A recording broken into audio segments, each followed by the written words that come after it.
From the towering peaks of the Woolajezi Mountain in Lofa County to the golden plains of Bomi River Basin, through the verdant greens of the Sapo National Park, a place where monkeys whisper secrets and pygmy hippos tread unseen, from the valleys to the roaring coasts of Monrovia, Buchanan, Harper, and Robertsport. These are the voices that travel unfiltered, uncaged, and unstoppable. Welcome to the Liberian Voices Unfiltered, the platform where we speak the languages of the land, celebrate the cultures of our people, beat the drums of our tribes, and dance to the rhythms of our identity. This platform is more than just a broadcast. It's a movement, a megaphone for the people. No scripts, no sugarcoating, no stage management, just the truth, pure, bold, and proudly Liberian. Tune in, turn up the volume, and join your host, George Senator Sibo, the Pan-Africanist, shaking the mic, breaking the silence, and speaking for the nation and its people. The Liberian Voices Unfiltered. All hail, Liberia hail. It is raw, it is real, it is authentic. From the bushes to the beaches, this is our voices, our truth, and our story. It must be heard. All right. Good evening, good afternoon. Hello, fellow Liberians, ladies and gentlemen, wherever you are watching me from. This is your host, George Senator Sibo, on the platform, the Liberian Voices Unfiltered. As you guys are aware, yesterday we launched our test transmission, and everything was good. Everything was fine. We tested our equipment, and they were all okay.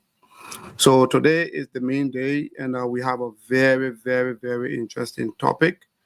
For some of you that have followed our Facebook page and our YouTube channel, I think you have been opportune to see some of the exact flyer for our show. So for today's podcast, we will be looking at the armed forces of Liberia. We're going to put it on our reviews. And we're going to be looking at the roles of past and present leadership. That is the topic we are going to be discussing today.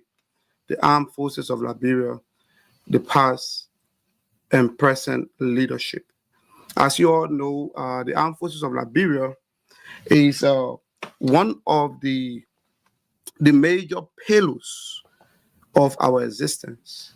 The armed forces of Liberia is one of the reasons why we can call ourselves a sovereign nation. The armed forces of Liberia is one of the reasons why we are counted among the community of nations. So the armed forces of Liberia plays a very, very, very key role in our democratic process, in our existence, and our well-being. And for today's podcast, I encourage everyone to join us live. Follow our show on the face. If you are following us from Facebook, please you can like and share our page so that more people can follow and see what we're doing. Yes, please like, share, and subscribe to our page and our channel so that more people can see exactly what we are doing, especially at this juncture where the armed forces of Liberia is trying to carry on recruitment, where the recruitment effort is currently ongoing. This show is intended to provide some enlightenment, some historicity surrounding the formation of the armed forces of Liberia, the prospect that they have had over the years, some of the challenges they have had over the years, and what are some of those recommendations that can move it forward.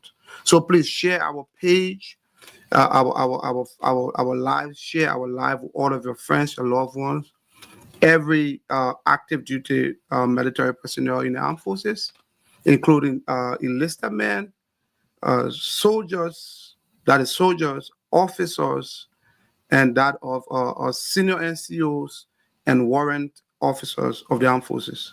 Please share the video to them, share the live with them, encourage them to join, as a lot of information is going to be provided to the general public. We encourage everyone to form part of this show, and there'll be time the line will be open, and we can bring people on to give their contributions, especially for some of those that have served the armed forces of Liberia, that have had first-hand experience in what the armed forces was and what it is today. So please stay tuned, share the live, encourage other people to join from Facebook, YouTube, and we'll also be streaming from Instagram. The Instagram going to start out very soon. So please, we encourage every one of you to please join our show and encourage other people to follow.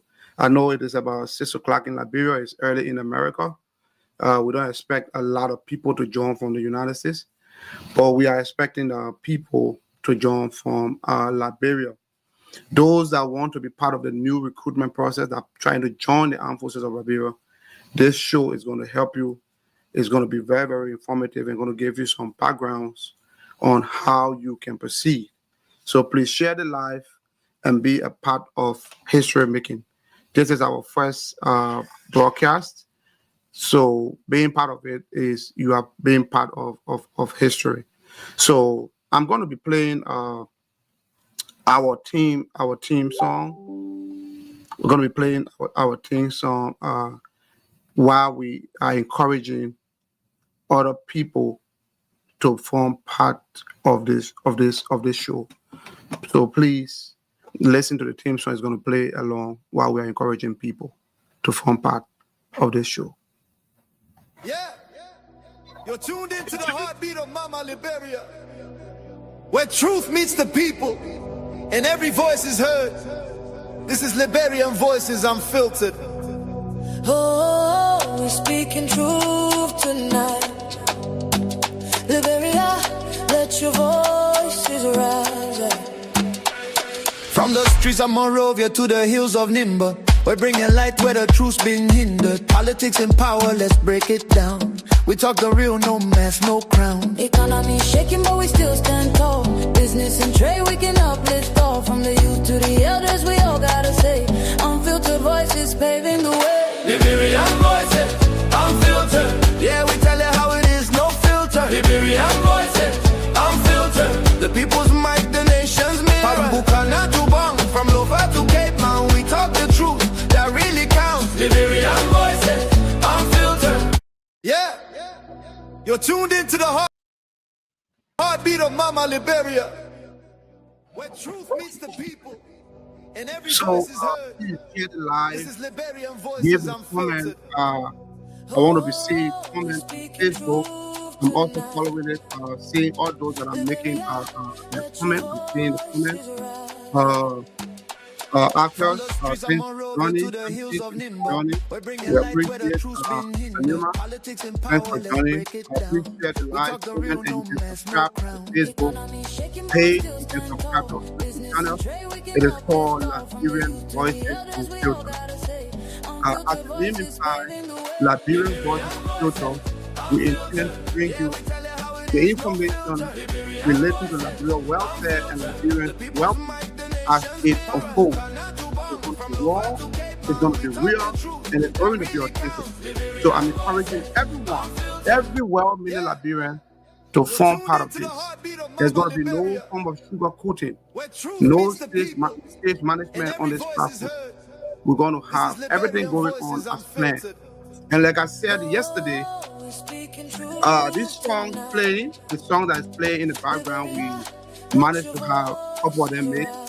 They were made through artificial intelligence, AI. I sat in my living room and I generated this song for myself.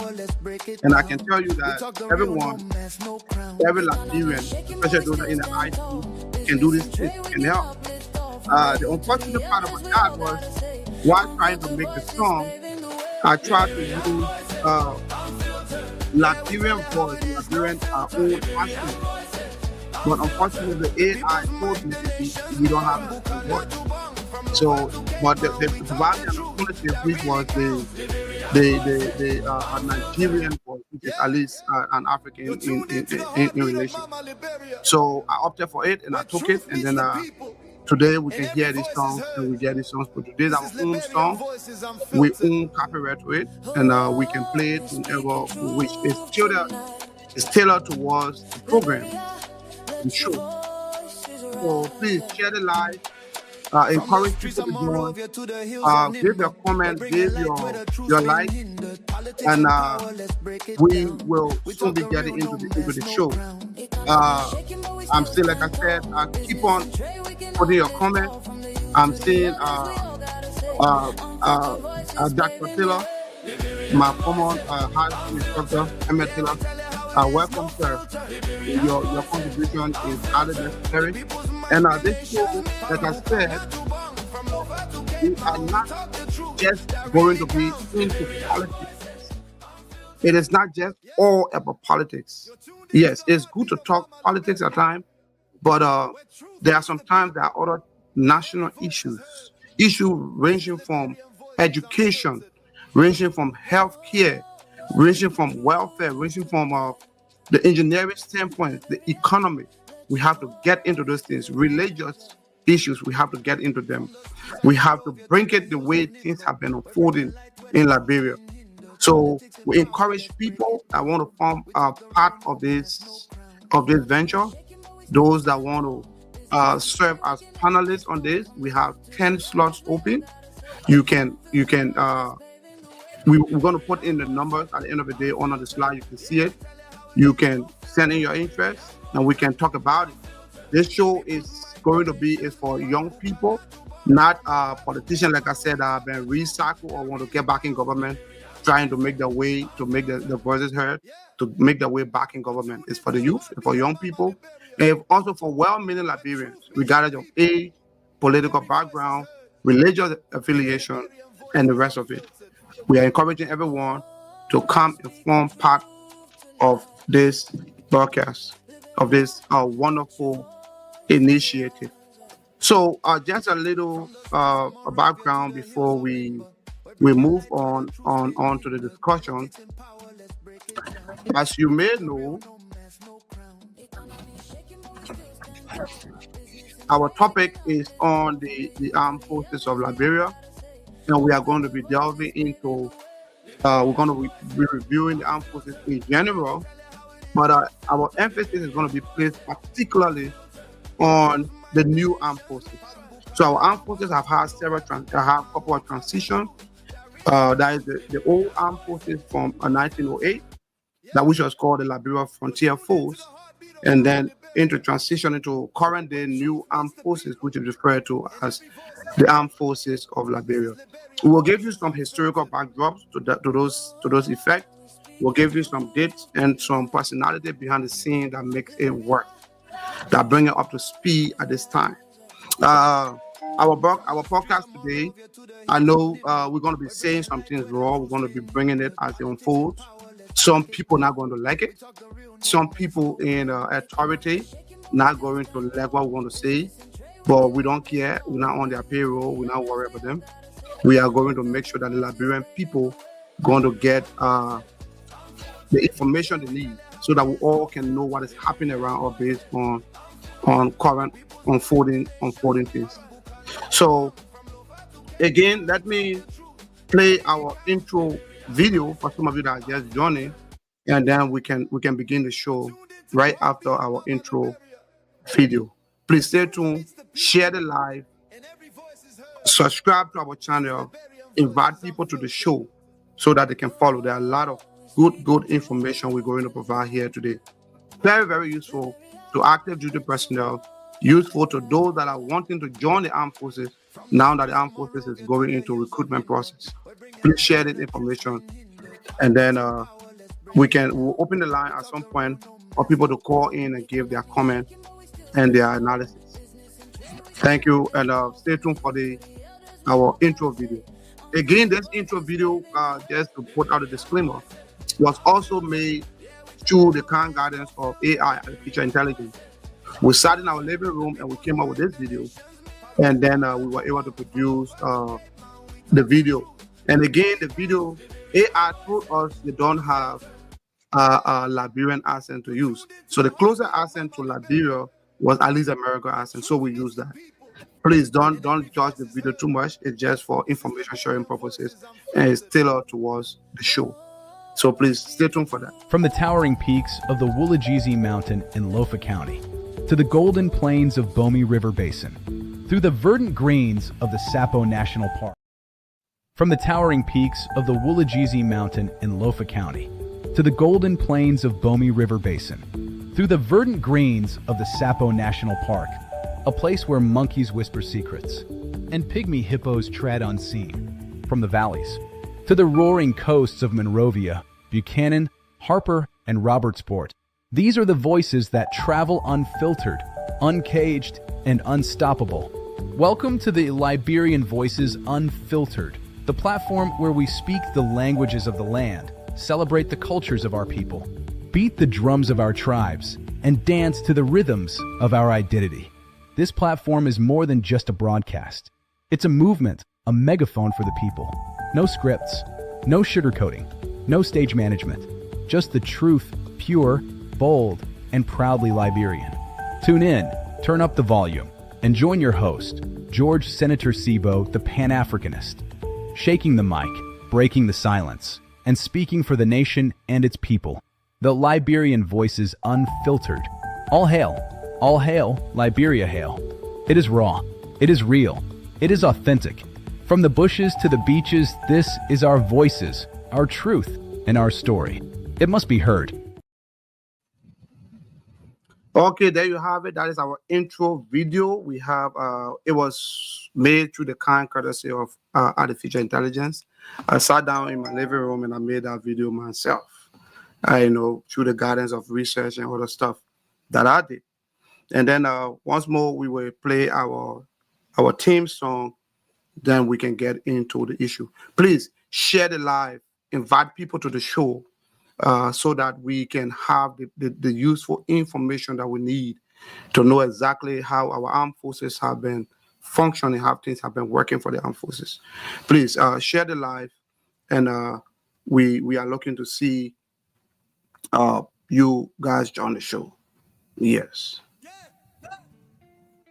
To the heartbeat of Mama Liberia, where truth meets the people and every voice is heard.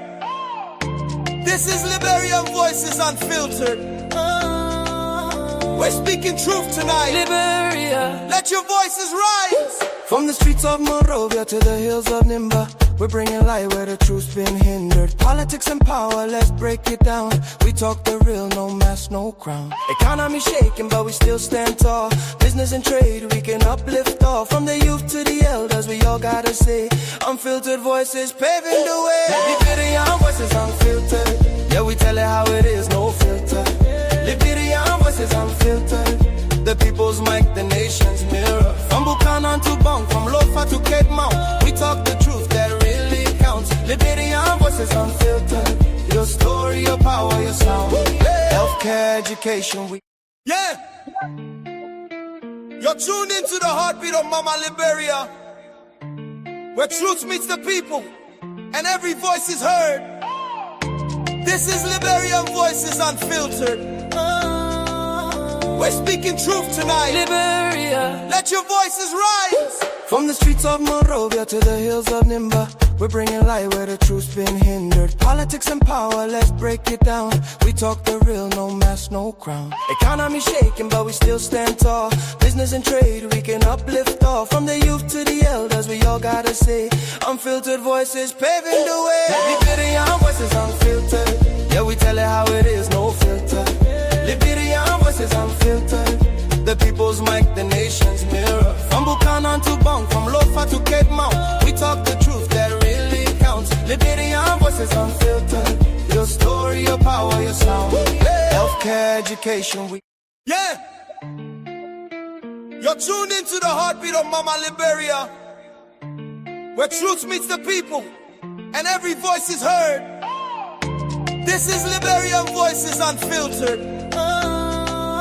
We're speaking truth tonight. Liberia, let your voices rise. From the streets of Monrovia to the hills of Nimba, We're bringing light where the truth's been hindered. Politics and power, let's break it down. We talk the real, no mask, no crown. Economy shaking, but we still stand tall. Business and trade, we can uplift all. From the youth to the elders, we all gotta say, unfiltered voices paving the way. Liberian voices unfiltered. Yeah, we tell it how it is, no filter. Liberian voices unfiltered. The people's mic, the nation's mirror. From Buchanan to Bong, from Lofa to Cape Mount, we talk the truth that really counts. Liberian voices unfiltered. Your story, your power, your sound. Healthcare, education. All right, there you have it. There you have it. Those are our theme song and our promo video, our intro video. Like I said from the very beginning, those songs and video were made by ourselves. So you can give your comment on it at the end of the day. Let us know if it is beautiful or something that we need to work on.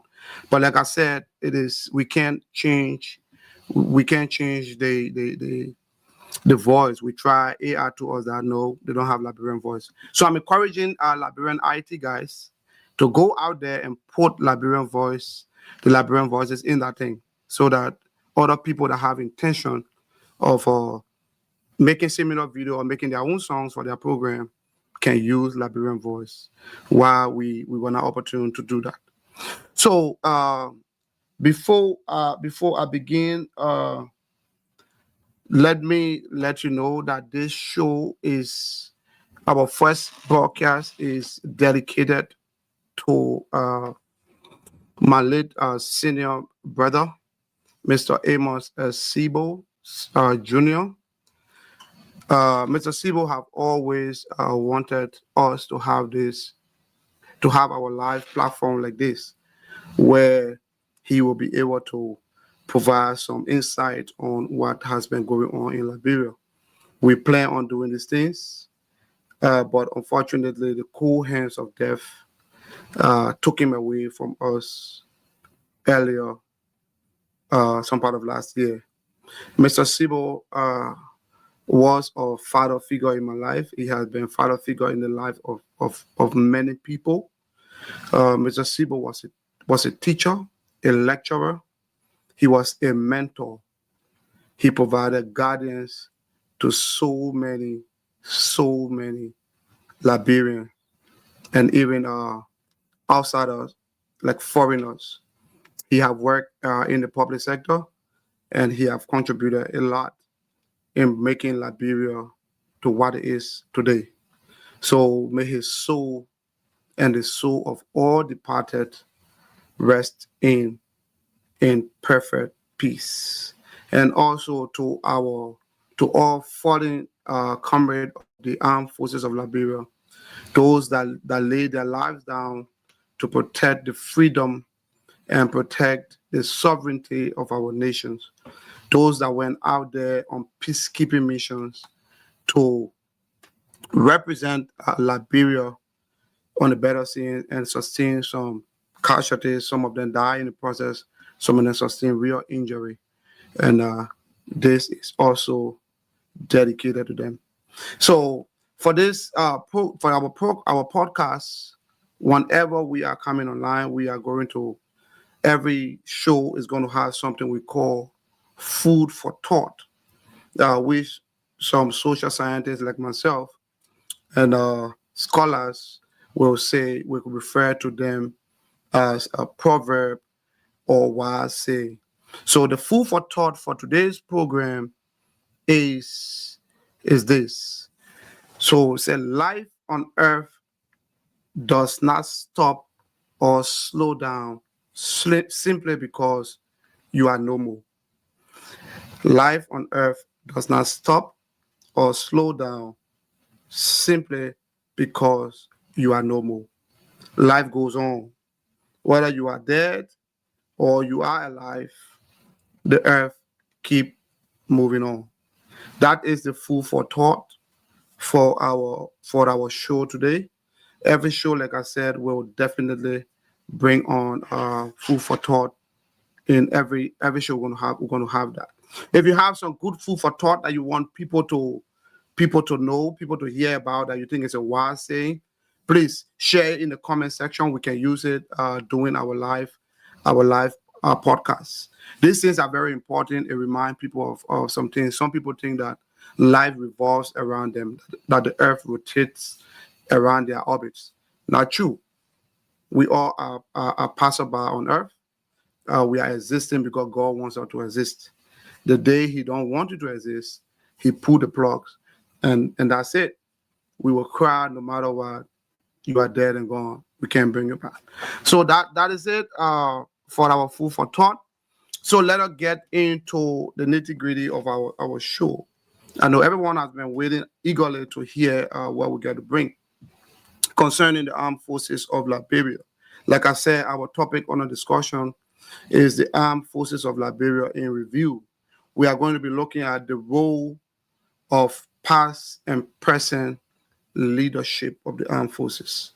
I make this topic the first topic for this podcast because the armed forces is my home. That's where I was born and bred. Spent most of my youthful part of my life and in becoming an officer for the armed forces of Liberia. And I will get into that. So in order to provide you with some real information for the armed forces, I prepared some scripts that I'm going to be going over just to give you some precise information so that you guys can know what to do. Like I said, share this live to every active duty military personnel, soldiers, that is enlisted men, NCO, senior NCO, officers, warrant officers, everyone. Share the video to policies maker, to lawmaker, to ministers, to head of public corporations and state-owned enterprises. Share the video because some information provided in this video going to help them in making decisions for the armed forces of Liberia. It's going to help. We are at the crossroad right now. Like I said, we'll get into that. So let me begin by providing some information that I have prepared for the armed forces of Liberia. So, first of all, the armed forces of Liberia, that is, have transitioned from so many stages. They have come in not too much of a name, but they have transitioned from one stage to another. So the first name of the armed forces of Liberia was called the Liberia Frontier Force. Liberia Frontier Force, like the Frontier Airline, and LFF for short. And that was done under the presidency of President Arthur Barkley, who became the first commander-in-chief of the armed forces of the LFF, which is currently called the Armed Forces of Liberia. So, as you may know, the president is the commander-in-chief of any country's armed forces. Yeah, so every officers, especially officers in the armed forces, work at the will and pleasure of the president. Like I said, officers work at the will and pleasure of the president. The president can decide to retire any officer at any point in time. But I'm afraid he can't do that to enlisted member, except where the enlisted is actually found liable or guilty of something. For an officer of the president under your service, he can retire you. You can't do anything about that. That being said, that was just some information. Like I said, a lot of information that will be provided. It's just like the president appointed ministers, head of public corporation, all that thing, but he does not appoint civil servants. So the soldiers, enlisted soldiers, are like civil servants of the armed forces.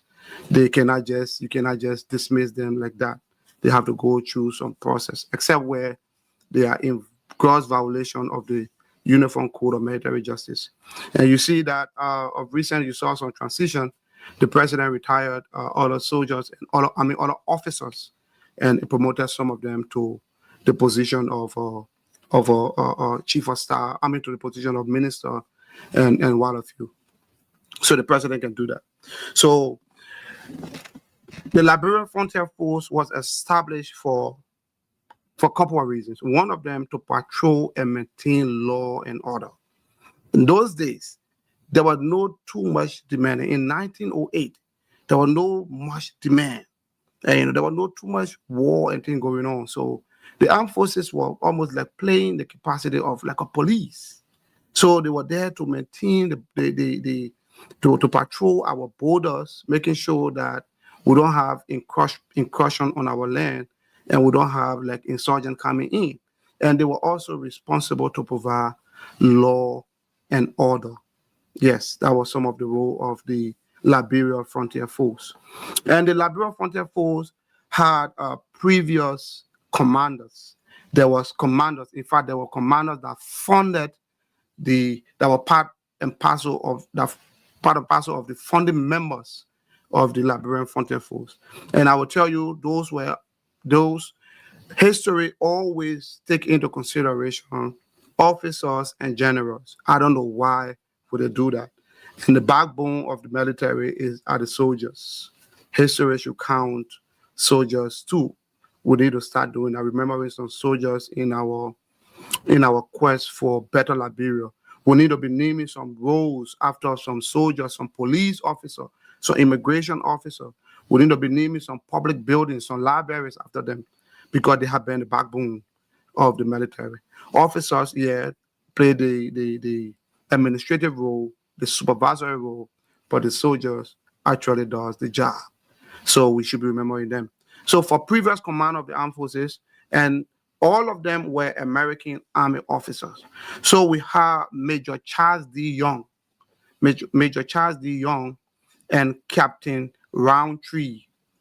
History count his last name. I don't know. They didn't give us his first name from our research. Captain Roundtree. So those guys were part of the funding leaders of the Liberia Frontier Force. Major Charles D. Young and Captain Roundtree. Yes, and then there was another major called Major Ara McKay Cardwell. Major Ara McKay Cardwell.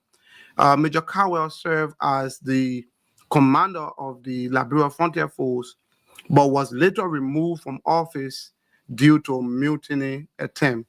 He tried to mutinize against the government. So because of that, he was removed from office. While we are providing this information, please go ahead, share the live, like our page, subscribe to our page, let people know, tag people that want to join the armed forces of Liberia, people that have interest in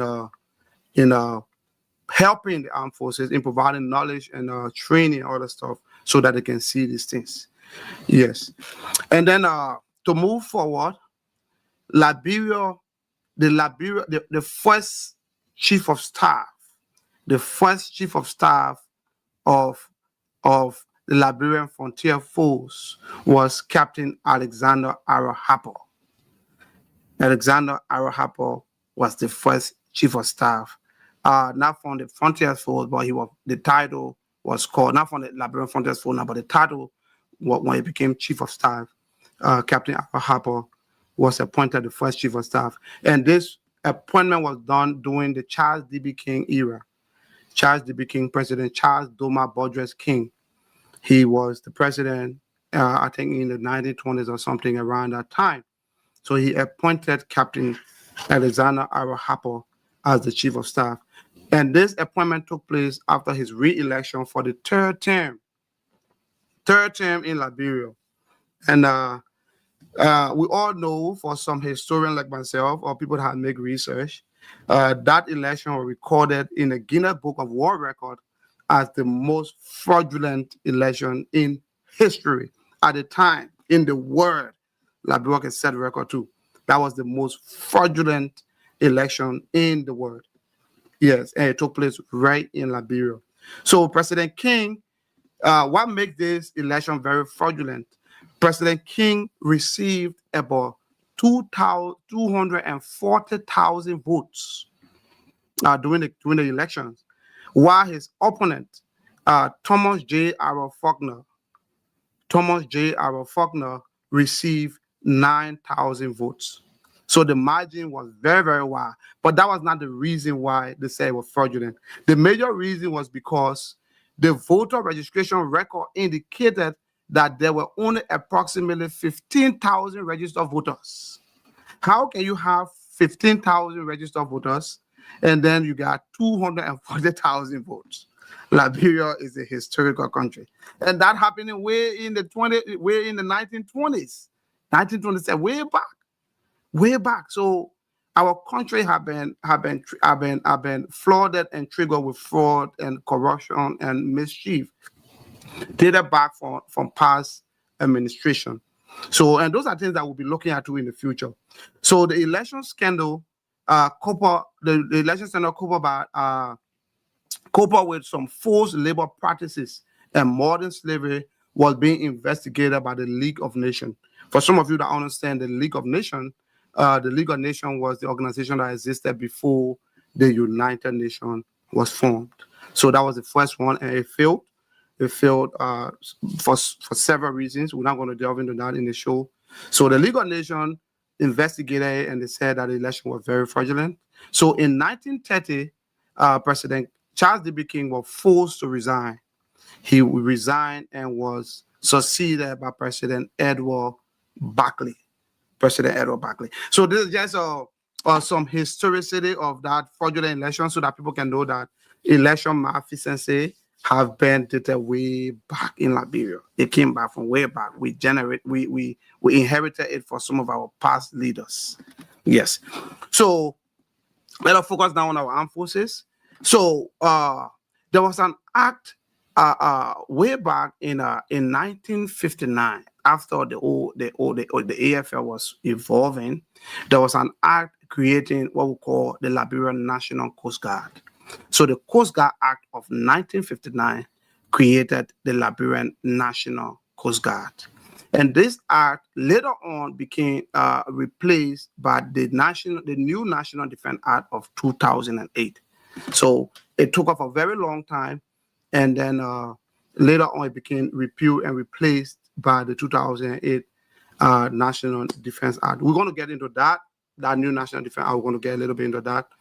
And then there have been a couple of name change for the armed forces. Generally for the entire defense sector. So in 1955, the Department of War was changed to the Department of National Defense. Yes, to the Department of National Defense in 1955. The Department of War, before the Ministry of National Defense was called the Department of War, it was changed to the Department of National Defense. And in 1972, the Department of National Defense was again changed to the Ministry of National Defense by the Act of 1972. And with that act, all government ministries, all government departments, that was and that thing happened within it, like I said, in the 70s. All government ministries' name were changed from department to ministry. So before we had the Department of Commerce, the Department of Finance, the Department of Labor, everything got changed in the 70s to ministry. The name became ministry. And again, even earlier than that, before that time, in 1962, that before 1972, before that time, so between 1962 to 1965, the name Liberia Frontier Force, it became renamed the Liberian National Guard. So you see, so we came from the Liberian Frontier Force in 1908, and between 1962 to 1965, Liberia Frontier Force was renamed to Liberia National Guard, LNG, by President William V.S. Todman. President Todman changed the name from Liberia National Guard to Liberia Frontier Force. As the show is going on, please, I'm encouraging everyone to please share the live, give your comment. This is history. History might be written in so many other forms and fashion. If you think you have some vital information that you want to provide, you can please don't hesitate to leave a comment on it.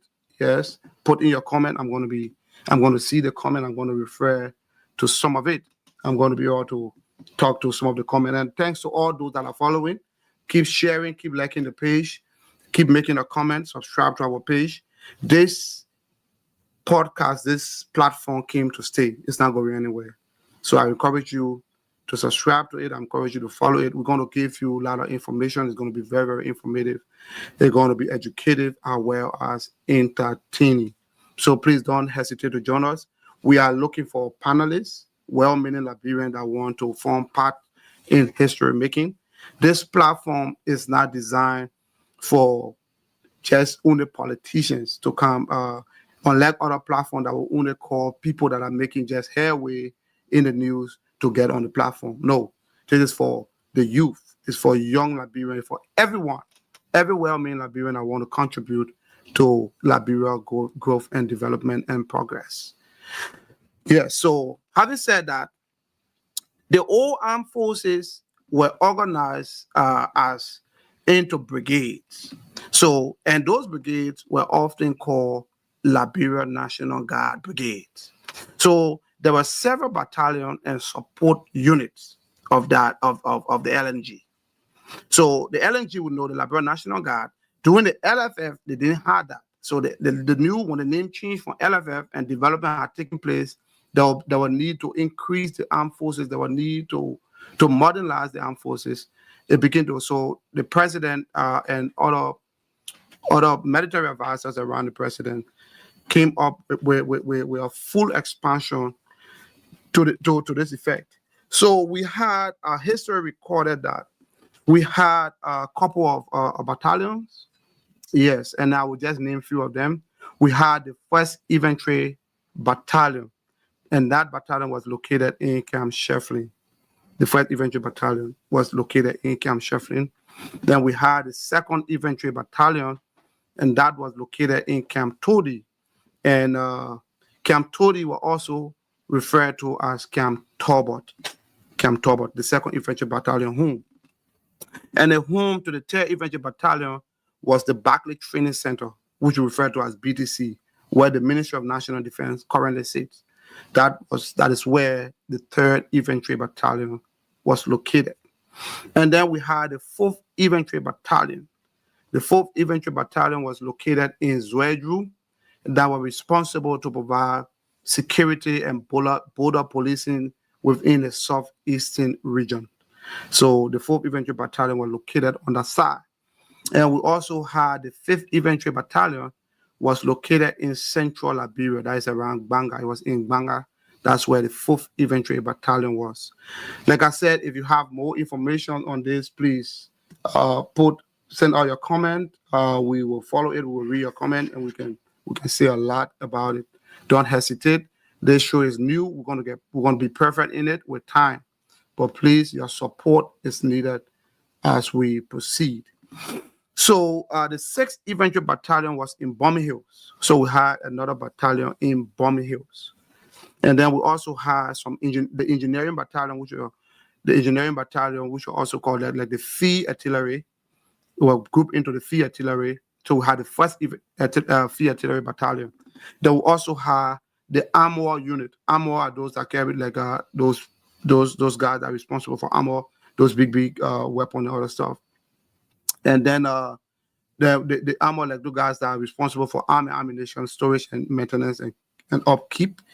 Then we also have Service Support Battalion. There was Service Support Battalion. You have the medical. Those are Service Support Battalion. Those people cannot be directly involved with war. During the wartime, medical soldiers or medical personnel in the armed forces, they are there to provide service support. They are not there to engage in physical warfare. They provide support to the troop. That is the reason why the Geneva Convention provides that medical personnel should not be targeted during war. You can't kill them. You're not supposed to kill them. You can capture them and use them to your advantage. If the guy is a doctor, you capture him, you can make the doctor to treat your patients. They can do that. I have seen that. It have happened before. So I have read in history and those things have happened before. You're not supposed to kill them. And then for the same service support, we also have the military police. So MPs provide service support, although they can be involved in war too. Yes, but they are referred to as service support units. So the military police serve as the police for the army. They serve as the police. The same way government is being run outside, the military has their own structure of government. They have their own judiciary system. They have their own people that make the law, and they have people that enforce the law. So if you are caught in the wrong or you did something wrong, and the military police will be used to go and have you arrested. The military police will arrest you in the process and turn it over for trial. So they can commence prosecution, that is taking down record, interviews, and other things they can also apply. And we also have the logistics command. Logistics also provide service support to the armed forces. So those are service support battalion. We have medical, military police, logistics. That's what the Liberia National Guard had at the time. And then we also had the Executive Marshal Guard Battalion. There was a battalion assigned to the Executive Marshal to provide a security for the president. Yes, that guy was responsible for providing protection and security for the president of Liberia. And then we also had a special detachment such as the Bela Yala Guard.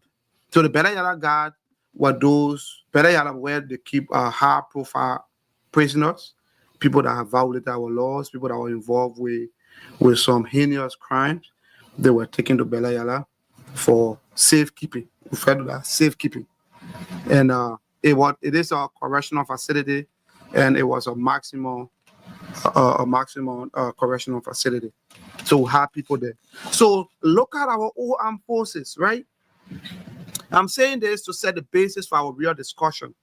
Remember these things I'm saying. Look at our old armed forces. They have almost 6 to 7 battalions. Almost 6 to 7 battalions. And at the time, I will tell you, when we go down, you will see. Let me not jump the gun. Let me take my time and provide this information. And again, after that thing was established, like I said, that was the Liberia National Guard. And then in 1970, the Liberia National Guard, the name was changed to what we have now as the Armed Forces of Liberia by President William V. Tubman.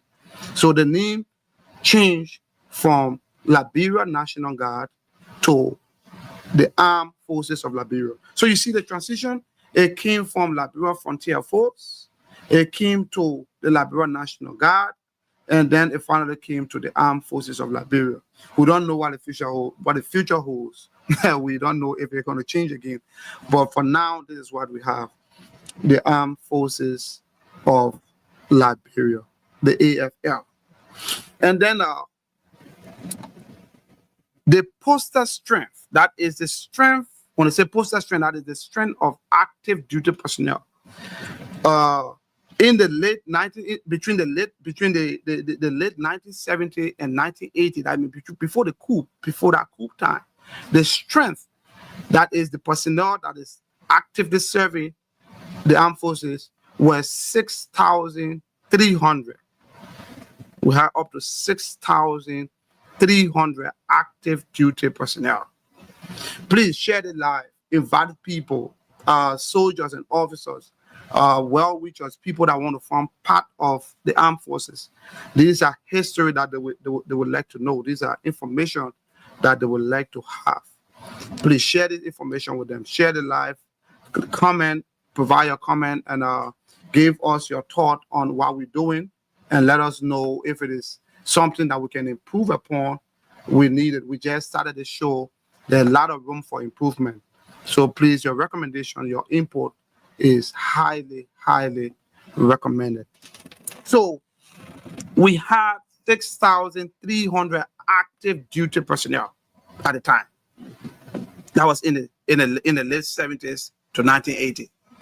And then the population of Liberia at the time, between 1970 to 1980, was 1.92 million. So let's just approximate 2 million.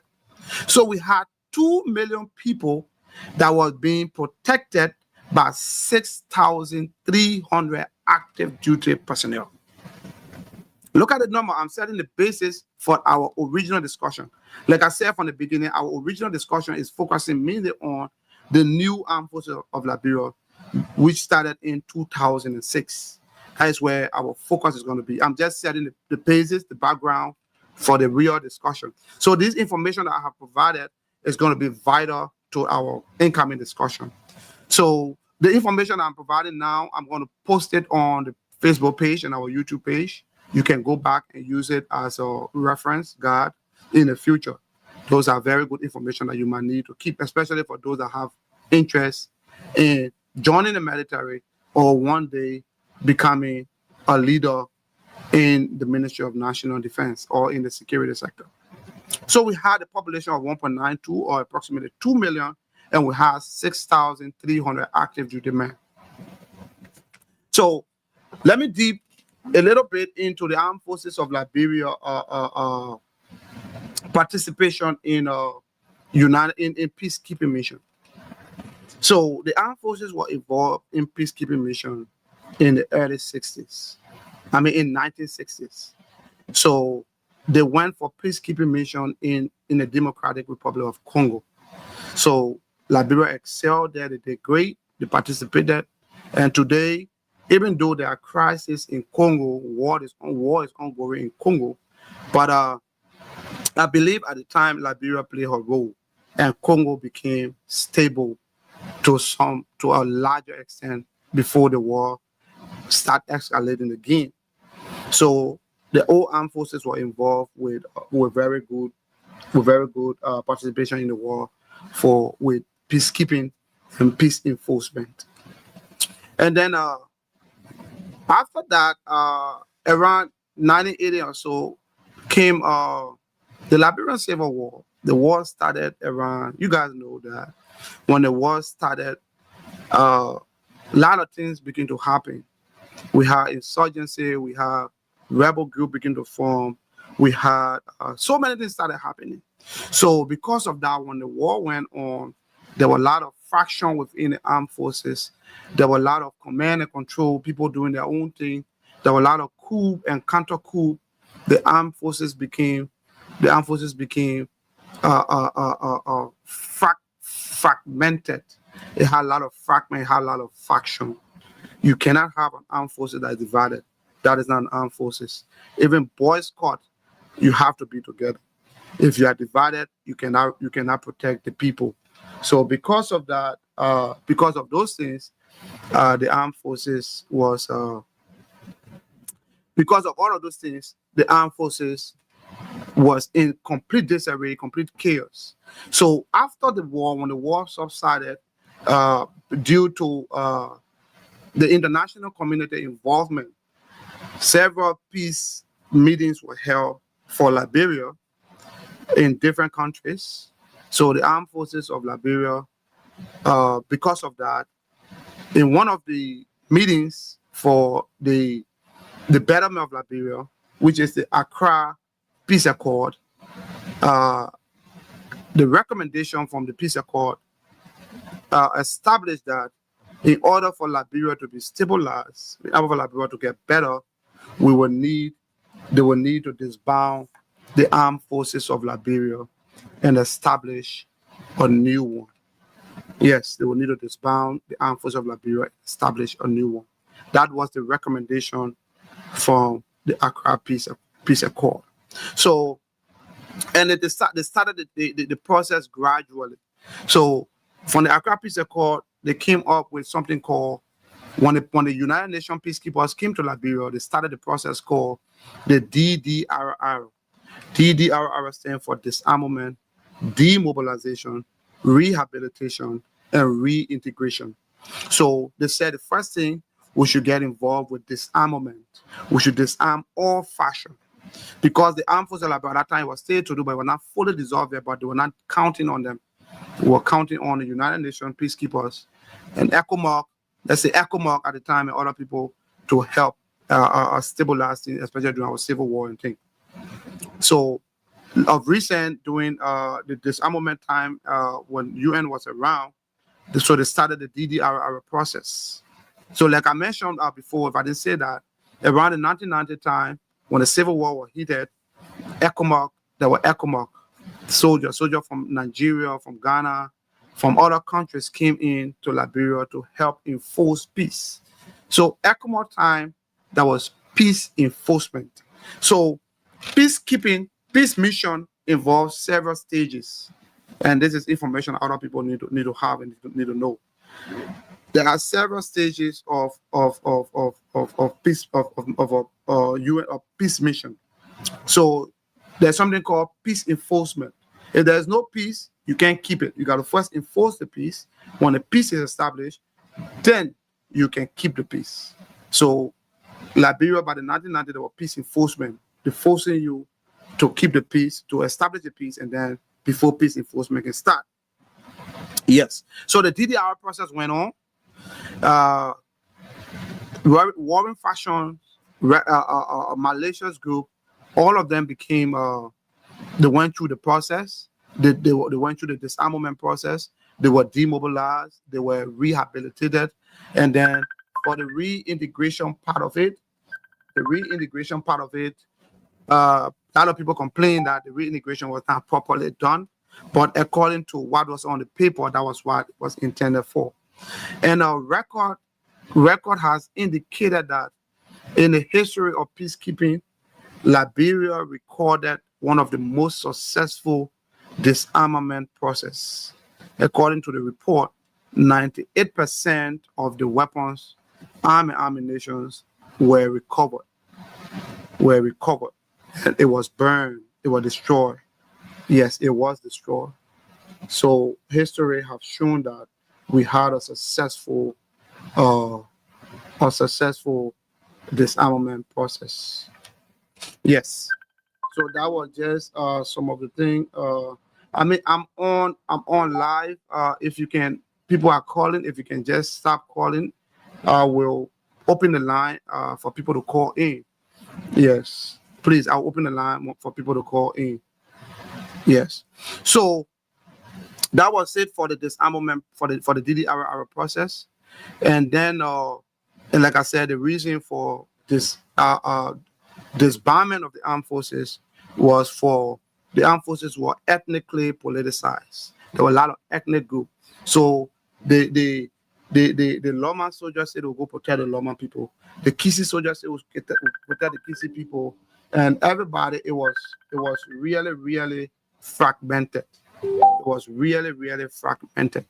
So because of that, and then it was also militarized. So people begin to use portion of the army to their own self, for their own self-gain and self-aggrandizement, which was not good. That was one of the some of the reasons why the armed forces was disbanded. After the disbandment, so we come to the establishment of the new armed forces, which is our major topic for today, the establishment of the new armed forces. So there was something called the Liberia National Defense Act of 2008. So the act set the framework for the establishment of the new AFL. So the new AFL was established, and it was divided into three segments, what people refer to as branches, but it is let's say separated but conjoined. If you understand what I'm saying. So we have the army, we have the Coast Guard, and we have the Air Wing. According to the new National Defense Act, those are the three branches that are supposed to be established under the new National Defense Act. The Army, which is already established, the Coast Guard, which is already established, and then the Air Wing, which is supposed to be established but yet to be established. And I would deeper into those three branches, and I will tell you what happened unfolding, and I will also let you know, provide some recommendations to the president and commander-in-chief, to policymakers that can help in strengthening our force for good. And then, so just for some information on the new armed forces of Liberia. So as part of the process, the new armed forces of Liberia first defense minister was Honorable Brandon J. Samukai. Brandon J. Samukai served as the first defense minister for the new armed forces of Liberia, for the new Ministry of National Defense. Yeah, in short. I will get deep into Honorable Samukai, his contribution, his role, and what happened, some of his shortfall and his shortcomings. We will dig deep into those things. Like I said, it's not going to be sugar-coated. It's not going to be funny. We're going to say it as it appears. We're going to say it as it is. People are not going to like it, but we're not on their payroll. Our eating pay are not to their houses. They don't pay our rent. We will provide it just the way the Liberian people need the information. So, and then we had the armed forces. Okay, just a little background to this. When the armed forces were disbanded, we had almost like, when they established a new one, we had almost like 0 member. That's a 0 member. So when they decided to form the new armed forces, there should be someone in charge. There should be someone in charge. So the minister is there. We should have an officer in charge of the armed forces. So a part of the Accra Peace Accord, it was agreed upon that one of these African countries will send us an officer that will be in charge of the armed forces of Liberia, that will see it through its establishment, yes, and through its progress. So one of the countries that volunteered to send an officer that was in charge of the armed forces of the new AFL was Nigeria. And the officer they sent was Major General Suraj Abdulrahman. Major General Suraj Abdulrahman. And his title is referred to as command officer in charge, not chief of staff. A lot of people get it wrong. Command officer in charge is a little bit different from chief of staff, although they play the same role, the same function. But according to our constitution, a foreigner cannot be our chief of staff. And he was a foreigner, so the unique nomenclature for him and the name and all that stuff was command officer in charge. So he was the command officer in charge at the time of the establishment. And then fast forward, it came to we came to the recruitment of the new soldiers and officers for the armed forces, and that was done. The recruitment process were oversaw by 2 groups, Dan Corp and PA and E. It's called them PA. People can just say PAE. It's PA and E. So they combined it in total. They was contracted to train. From the initial agreement, they were contracted to train 4,000 active duty personnel. But instead, I don't know what happened along the way, they were only able to train 2,000 active duty personnel. So that came about from the first batch, which we refer to as first class in Liberia. So the first class of the AFL went for training, and then the first class, they commenced training in July of 2006, and then they graduated November 6, 2006.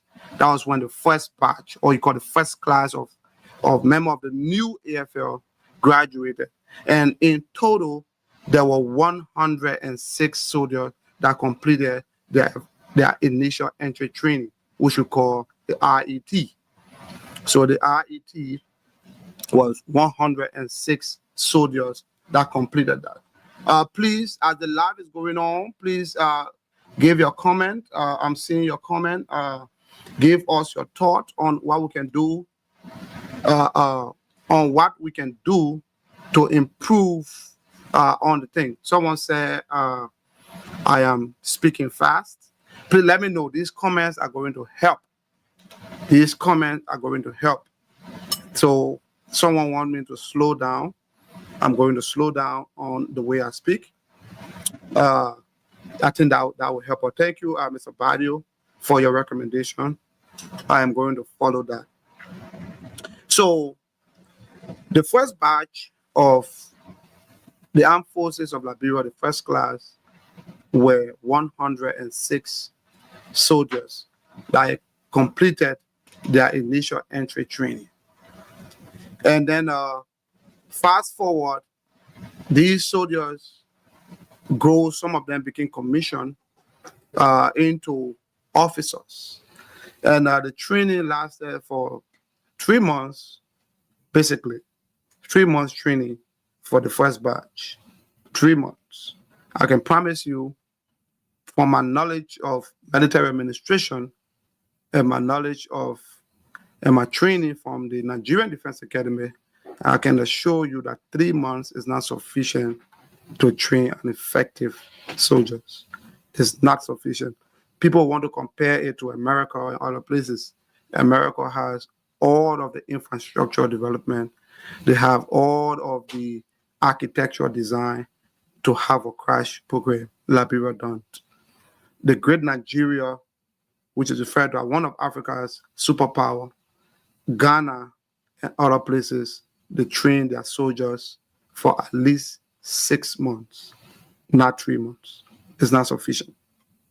We understand, maybe that was the first set, but we hope that the armed forces can, right now, can improve some of those things for a better result. We're not saying that our people are not well trained, but from a global perspective, 3 months is not sufficient to train, especially at that time we had soldiers and officers doing basic training together, which is absolutely wrong.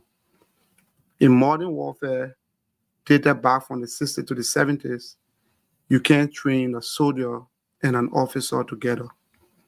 Other countries have defense academy. Other countries have defense institute. Other countries have, like the United States, they have West Point, where they train their officers. They have USAFA, that is the United States Air Force Academy, where they train their Air Force officers. And they also have Annapolis, where they train the Navy officers. So officers are trained, should be trained separately from soldiers. And I will tell you some of the reasons why in my training from the Nigerian Defense Academy. So as part of the new armed forces establishment, there were so many contributions, so many recommendations from other countries. A lot of other African countries, especially Nigeria, play a very, very significant role in bringing the armed forces to what it is today. So the armed forces, the Nigerian armed forces, through some bilateral agreement in the new armed forces of Liberia, agreed to train 15 officers, in the Nigerian Defense Academy. And for your information, Nigerian Defense Academy is one of the premier military universities and defense academy in Africa. They are one of the best.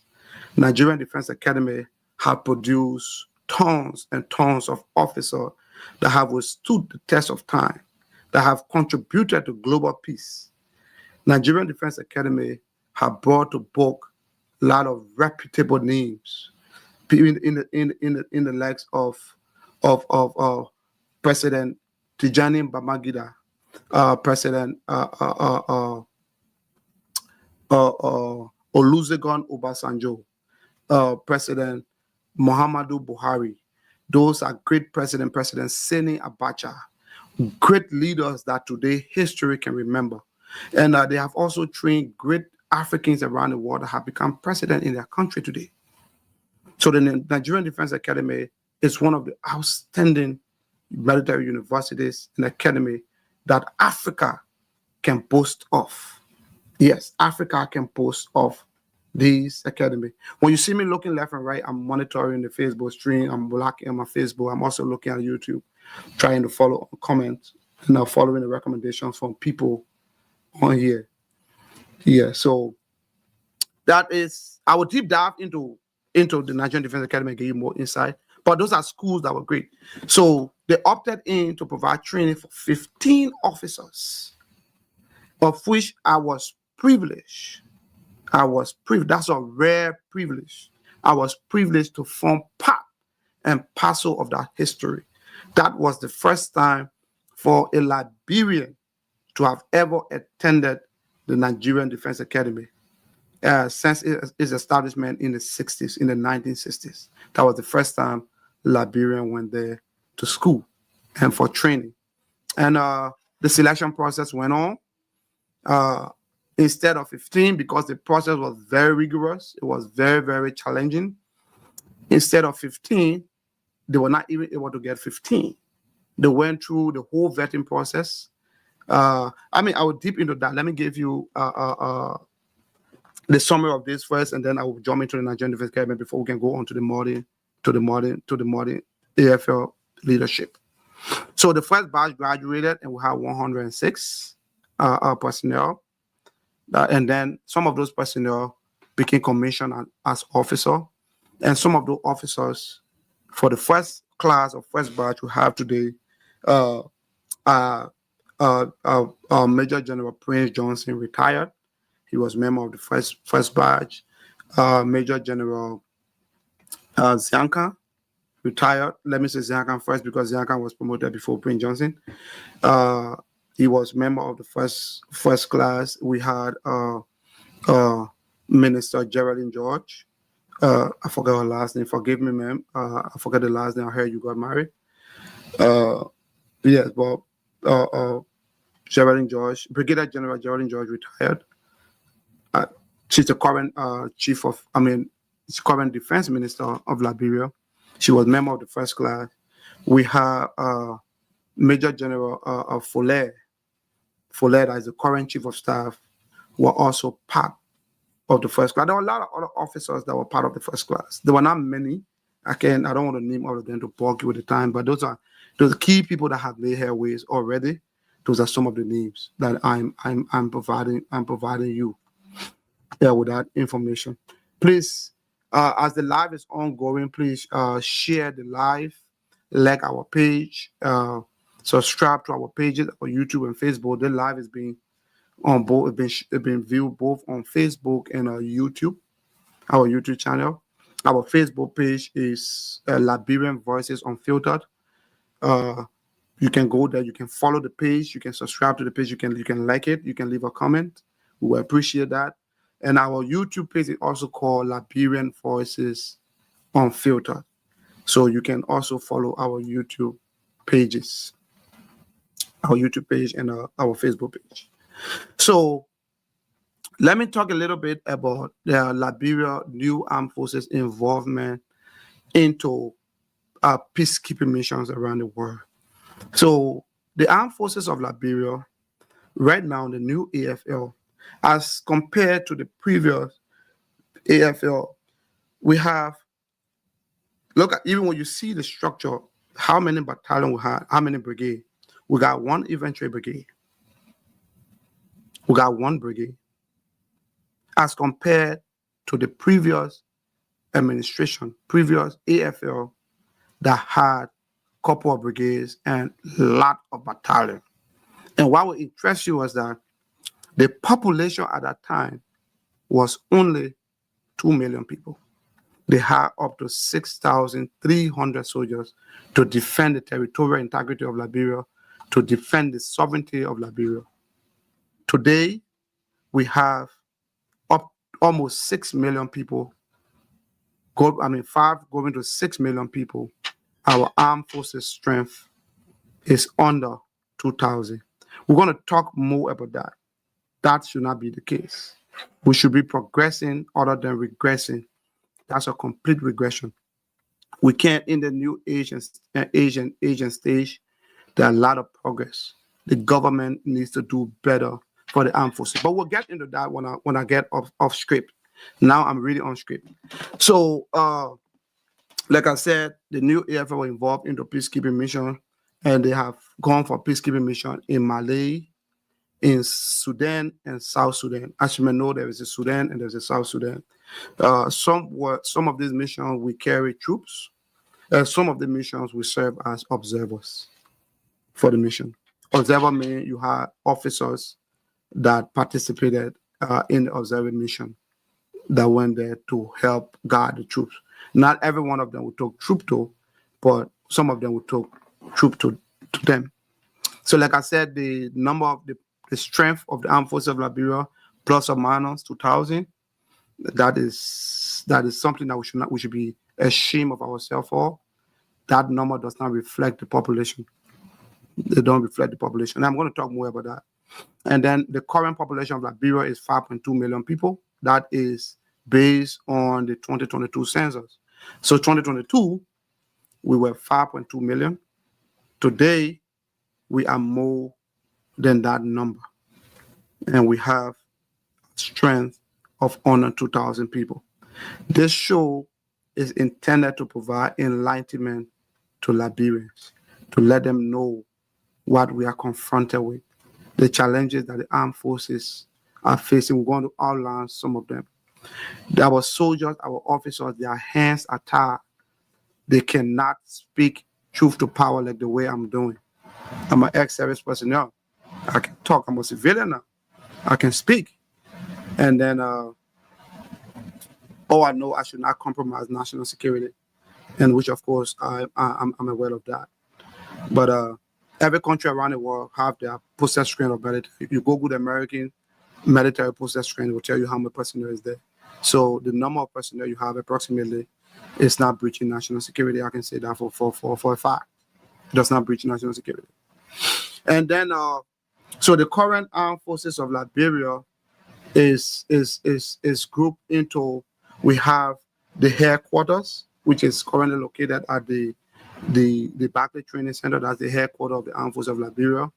And then we also have the 23rd Infantry Brigade.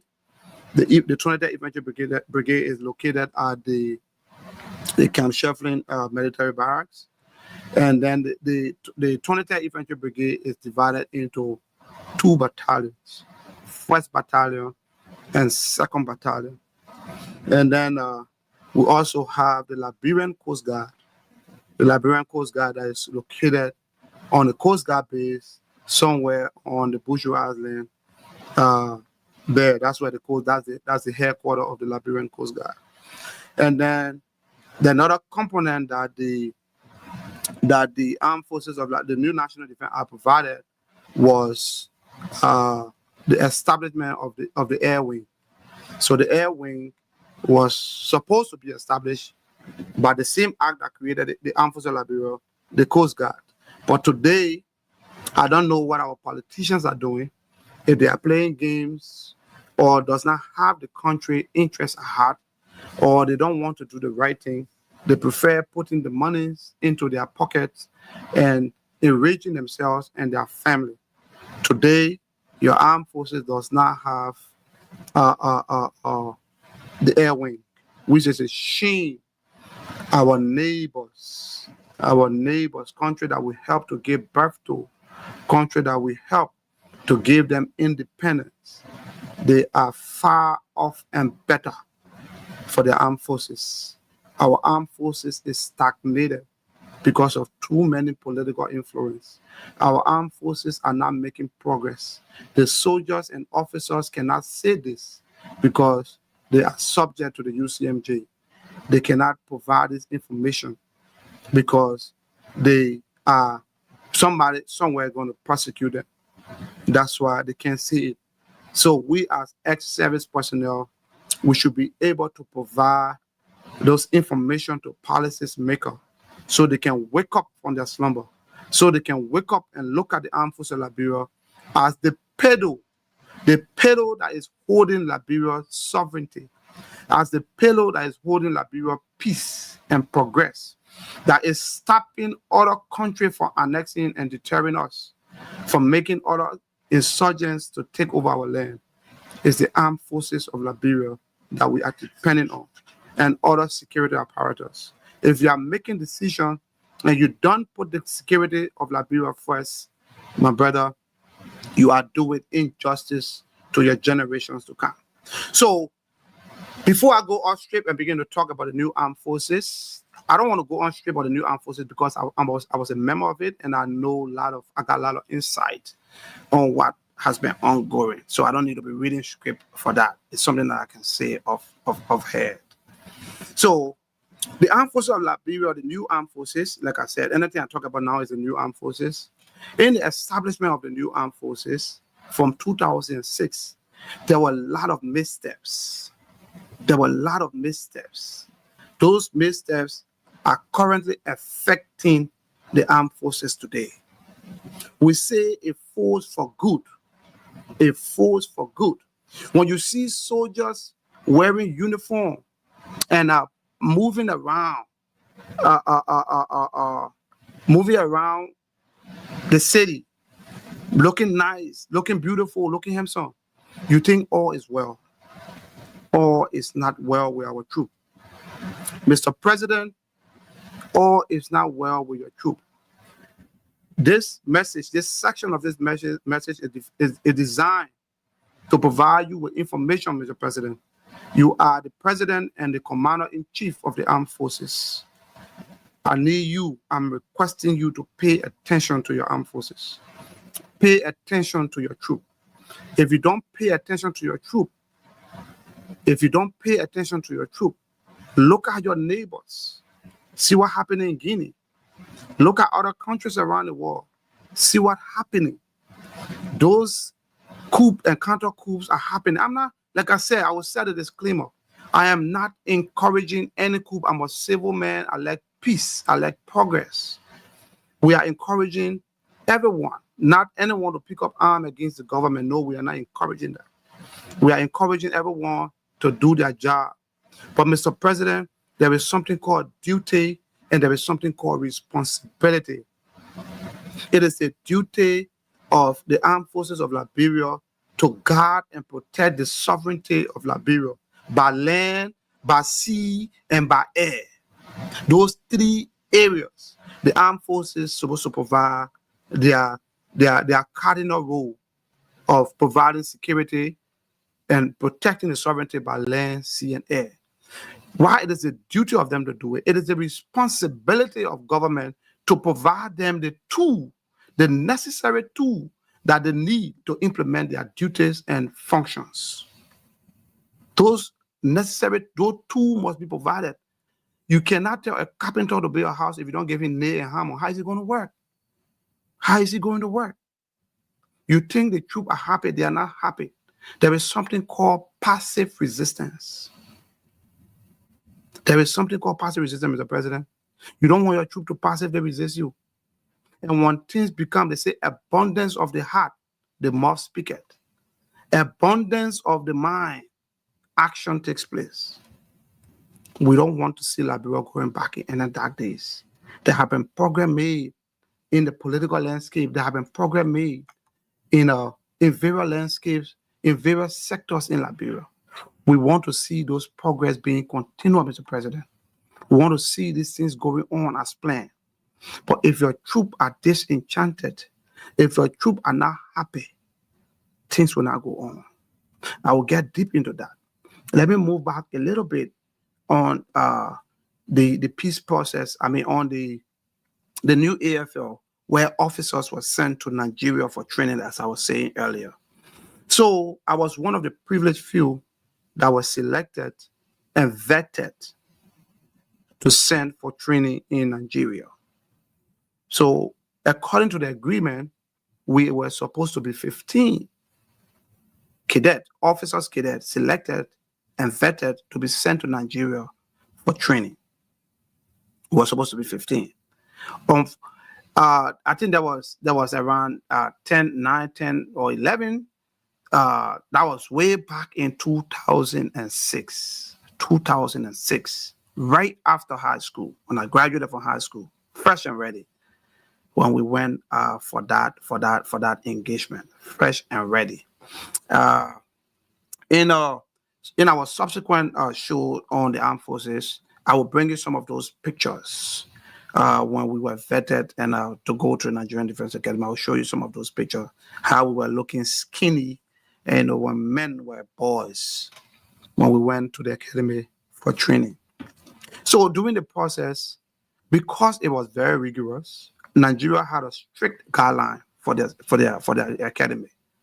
You must meet the requirement before you can be selected to go for your program, regardless of which country you are from. Whether you are Nigerian, you are Ghanaian, or you are anything, you must go through the process. You must meet it before you can enter the academy. That's how strict the university was. So during the vetting process, when they selected, and that process was very, very, it was my first time to see a very transparent process in Liberia. Our vetting process was very, very rigorous and transparent. Honorable Brandon Samukai was fully in charge of the process. I mean, he vetted us directly, one-on-one. You will sit and have a discussion with the minister. The deputy, it was a whole panel, the ECOWAS team, everyone. Imagine fresh from high school, you're a little bit confused and you don't have bearing and other stuff, but you are sitting in front of a high-profile dignitary, good high-profile people to provide them information when they're asking you. So it was tough, it was rigorous, but it was fair, free, fair, and transparent. So it was fair and transparent to the extent that they could not get 15 cadets. They could not recruit 15 cadets because a lot of, when the process started, we were over 300 to 400 that applied. On the first day, when we went to BDC, when you see the place was full. I mean, a lot of people, over 300 young Liberians applied for that process in 2006. Yes, young Liberians applied for that process. But the process was rigorous, like I said. You had to do physical. You had to do a medical. There were so many tests you had to go through. Because of that, out of the 300 to 400 people who were only, I think, 9 or 10 that were selected for to go to the Nigerian Defense Academy. See how rigorous that was. From 300 to 400 people, other people were trapped out of the process because they might have lied on some of their credentials. They could not make the aptitude test. They could not pass medical. They could not pass the physical. So we that made it that far, we were physically fit, mentally upright, and we were prepared to go for that training. And then we took oath and went to Nigeria for training. Like I said, there were several missteps along the way. Some of those missteps was one. When we were selected, and like I said, in my next podcast, I'm going to be showing you pictorial evidence of what I'm talking about. Like the oath that we took, you see the oath. And then how much money was approved was we signed how much money that will be given monthly. Sometimes our government are not serious. Our policies maker, I don't know which side or the bed they can sleep on to wake up in the morning sometimes to make some decision. That decision can be so dumb. That decision can be so misguided. So the wrong outcome can come. Imagine young group of people, young group of boys going to Nigeria for training. The government say on our signature page that they will be paying us $35 per month. Yeah, listen, $35. You sending soldiers in a foreign country for 5 years, 5 unbroken years for military training. You say you pay them $35 a month. What a shame. What a disgrace.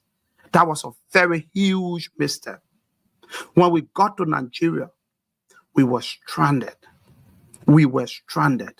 The academy will provide you some things, but some things you have to provide it for yourself. And besides, the Nigerian Defense Academy provide allowances to their officers. They provide allowances to their officers. To their officers cadet that were on training. When we got to Nigeria, we are not Nigerian. And those things are passed in their national budget. We were not captured in their budget. So when we got there, we were going to Liberia. How much did they give us? We were going to Nigeria. How much did they give us? $150. You sent off your soldiers. You sent up your troop, your men, into a foreign country for 5 years. 5 years of our youthful lives. And you gave us $150. That was, according to them, our DSA. And it was not even because 5 years. How can you call that DSA? They said traveling allowance, $150 for how many years? Yes. That is insane. If that is not the peak of craziness, then I don't know why it is. I don't know what can be beyond that. And Brandon Samuka, in his wisdom as Minister of National Defense, in his understanding, we heard that he went to West Point, that went through some training in West Point. That's what we heard. The records are not clear. I don't know if it is true or not. I will make some research into that. That went through some of those things that people who him are held a high esteem, put pen to paper and say you pay an officer cadet $35 monthly while we are on training. Fast forward, when we got to Nigeria, we were stranded. The 150 could not even settle us down for anything. The money was done. We begin to call family, friends, relatives, and loved ones all over to help us. We were stranded. We were stranded. Very, very, very stranded. So when we got there, we decided to take some initiatives. We said that, but when we leave, we're not going to make it. When we stay here and follow the people, we're not going to make it. We decided to seek an audience with the authority of the Nigerian Defense Academy. When you go to the school as cadet, they refer to you as clown. You confuse. Look, it is a military institution where sleep is never among the priority. It's not there. You'll be deprived of sleep for several days, several weeks. You can't sleep. And we were doing both academics and we were doing both military at the same time, concomitantly. It was being done. It was very, very tough. And I'm telling you, within 2 months, less than 2 months, the second week, some of our colleagues that went, they said they can't make it. They can't make it. They insisted, and the Nigerian government had to send them back home. They said they can't make the training. They could not make it. They sent them back home. We that completed our training were about 8. God took us through the training, and we graduated successfully and got our presidential commissioning. So when we got to Nigeria, it was a battle how to get allowances. We need laptop computer to do our work. That's an academic institution and a military institution. There are 2 combined institutions. We don't have anything. Nothing were provided. $150 with a $35 allowance a month. $35 allowance is you guys know what $35 is. I don't need to talk more about that. It was bad. When we had the meeting with the government, the authority of the Nigerian Defense Academy, the commandant was angry. The commandant at the time was Major General Yarima. I said to be correct, Yarima. He was angry. He said, how can your government send you out to be strangulated? In fact, even to the airport, our flight, we had issue with the flight. We had to sleep to the airport. We slept on the floors of the airport. And that is another story that we'll get in. We were strangulated. We suffered. The commandant was like, say, how can the government send you guys to Nigeria, to a foreign country? Where's the money they gave you? When we sending our cadet out, the commandant told us, because in the academy, in the first year, those cadets that does well, okay, that can do well in the various services, because it is a tri-service institution. They train both Army, Navy, and Air Force all combined in the academy. They have various wings: the Army wing, the Air Force wing, and the Naval wing. where people can be branched into the various branches. The commandant said to us, if we are sending our cadet, our first year cadet that have done well, when we send them out to the academy, we send them out with nothing less than 50,000 United States dollars. You cannot go and hang your people out to dry. You can't do that. The commandant was angry. The commandant took his phone. Luckily, they were generous, so they knew each other. He took a phone and called Major General Surah Abdurrahman. He called, and then the MA found the number for Abdurrahman in Liberia, the command officer in charge. He called General Abdurrahman, even though Abdurrahman was a senior. He told him, sir, I have your boys there in my office. Sir, your boys are not okay. Your boys are not doing well. Not from the training wise, but your boys are demoralized. Sir, you send these boys here with $150 Augusta. Abdurrahman was confused. He didn't even know what to say. He was embarrassed. I don't blame Abdurrahman. I will blame Brandon Samuka, that was the Minister of National Defense. That ought to know better. That ought to know better. The general told him, say, sir, your boys will start school tomorrow. They need computers. You know, you've been here before, sir. You know how you like. When cadets come to the academy, in the first 3 months, even the Nigerian cadets that go to the academy, in the first 3 months, they cannot receive allowance. They depend on their parents to make them survive. And the academy is a rigorous place. It's a tough place. It's a place that your seniors is intended to make you to go through the hurdles. Seniors will not allow you to sleep. Seniors will deprive you of meal. Food is there in abundance, but it's part of the training. For weeks, for months, I can't remember when last we went into the cadet mess to eat. When you go in that mess, why send you in that mess to eat? You go and tell your personal goal if you survive it. When we started training, the school was so rigorous to the extent that so officers cadet were up to 200 before the first 3 months. More than 75 to 80 cadets have left, have ran away from the academy.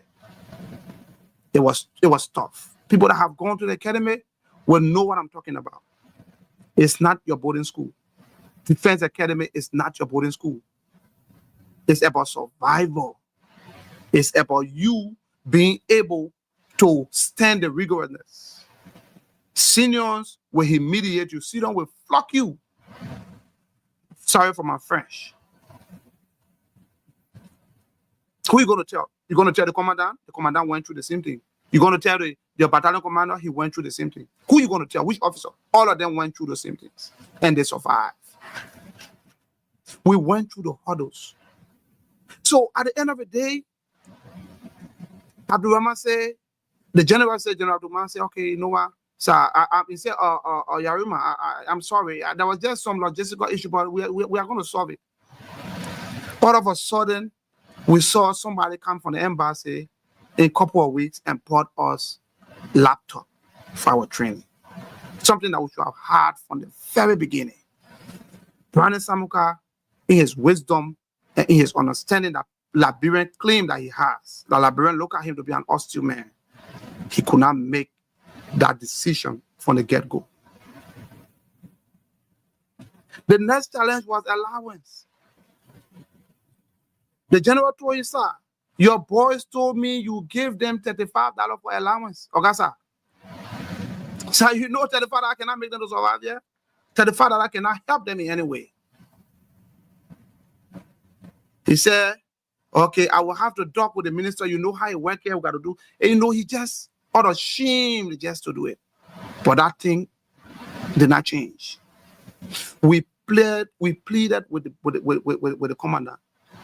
Commandant said he has to write an official letter to the Ministry of National, to their headquarters, Ministry of National Defense, so that they can include us on the list of their cadets, so that we can be receiving allowance, monthly allowance. Because they are aware that cadets cannot survive in the academy based on the mess, on where the food is being prepared. The food is good, the food is enough, but the training is designed for you not to eat, for you to go through hunger. The way you survive, you are on your own.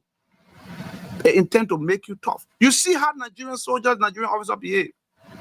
They go through training, rough training, the real African training. I'm not telling you American boot camp. I'm not telling you 3 months of training that other people had and became officer today. That's not what I'm talking about.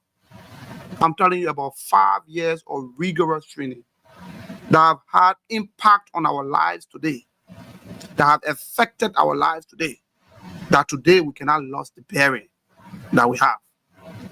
We are trained to manage military administration. We are trained to manage men and resources. Everything is within us. So we went through those things. Fast forward, Nigerian government felt sorry for us and included us on among their cadets and started giving us allowance. It might interest you to know, as officer cadets at that time in the Nigerian Defense Academy, cadets were receiving 35 to 40,000 naira. At that time, when you equivalent it, is more than $200. More than 200. I'm talking about 2006. And that was not all. That was not all. That 35 to 40,000, that was the one the cadet received in cash. So they decided, the government in their wisdom were actually giving cadets $50,000 a month, 50,000 naira a month. That was around almost $300 to $400 a month that a cadet will receive as allowance. Even though they give them food, they give them everything is there. That was the allowance cadet were receiving. Because they know you can't survive on the food in there. You have to go and buy boye that gari, when you gari, famion, with Grampy. Nigerian men call it kuli kuli. Those are things that were surviving on. With Indomie, what you call noodles. When we're going for boot exercise, we'll get the noodles in our pack, we'll put it in our pocket, we'll eat it raw. We'll take the sauce, we'll empty it out while we're walking. It's about survival, it's about training. And today we are tough. We can withstand any terrain. We can withstand any environment. So they were giving other allowance. Nigeria, a country that we are not going to defend, a country that we're not going to serve, we're giving us that. While our country was giving us $35. Samukwa could not revise it. We stay in the academy for 2 years in our third year. That's when they say they agreed to give us sergeant pay. They said sergeant pay was $150. You know who's a sergeant? Do you know who a sergeant is in the army? You pay a sergeant $150. That's a shame. Today our sergeant made a little over that, maybe 200 or something, but that is still a disgrace. When lawmakers are making up to $10,000, $15,000 per month, you pay our troop. The lawmakers are riding those big cars simply because soldiers are awake. The lawmakers are having their sections simply because police, immigration, the army and custom officers are awake and keeping duty for them. They cannot seek the interest of the security sector. They can't, Mr. President. And you are the commander-in-chief. If you don't take care of a troop, they won't take care of you. Your troop needs they need change. Your troop need to be taken care of. They need to be taken care of. Today, we don't have the air wing. Why? Is it political? Is it something that we don't need? We have a Coast Guard that is barely functional. I will speak more to the Coast Guard because I serve the Coast Guard. So in the academy, when we were chosen to go to the academy, we were chosen based on various departments. So originally, it was myself and Captain Salif. Captain Salif is one of our pilots, which I'm going to delve deep into, that the armed forces of Liberia abandoned in America when he came for training. I'm going to talk more about that, about Captain Salif. Captain Salif and I were selected as pilot to go and train as pilot for the armed forces of Liberia. Other guys were selected, Boyman Sharif, and Stephen Kamara was selected as a Navy officer to go and train as a Navy officer. Even though Liberia does not have Coast Guard, does not have Navy, but you have people that are Navy officer trained. That's a privilege. That's a rare privilege you have. They are trained as naval officers. And then the rest of the other guys, Captain Dolo, Kamara, Eastman, Captain Eastman, Captain Major, now they are Major Dolo, Major Eastman, Lieutenant Commander, and the rest of the guys, Lieutenant Commander Kanswa, Lieutenant Commander Peewee, Aliyu Kamara, all the guys were in the army. They were originally trained to be in the army. They were trained for the army section of it. The armed forces comprise of Army, Navy, Air Force, like Liberia has, Army, Coast Guard, and then the Air Wing. But they are all referred to as the armed forces. The ranks, they have the ranks and the equivalents are there. If you are this rank in the army, you have the equivalent in the Navy, you have the equivalent in the Air Force. So we were there. Everything went on. But when we separated our first year, everybody would be together. First year, everybody would do army training. Army, go to bush, do everything. Is complete 100% army. Because the army is the background. The army is the backbone of the military. The army is the backbone. So we all had to do the army training. Map navigation, net navigation, map training, map reading. We have to do all. Because at the end of the day, when your aircraft messed up, you get on the ground, you have to navigate your way through. At the end of the day, when your ship get grounded and then you have to swim to the shore, you have to use the army technique to survive.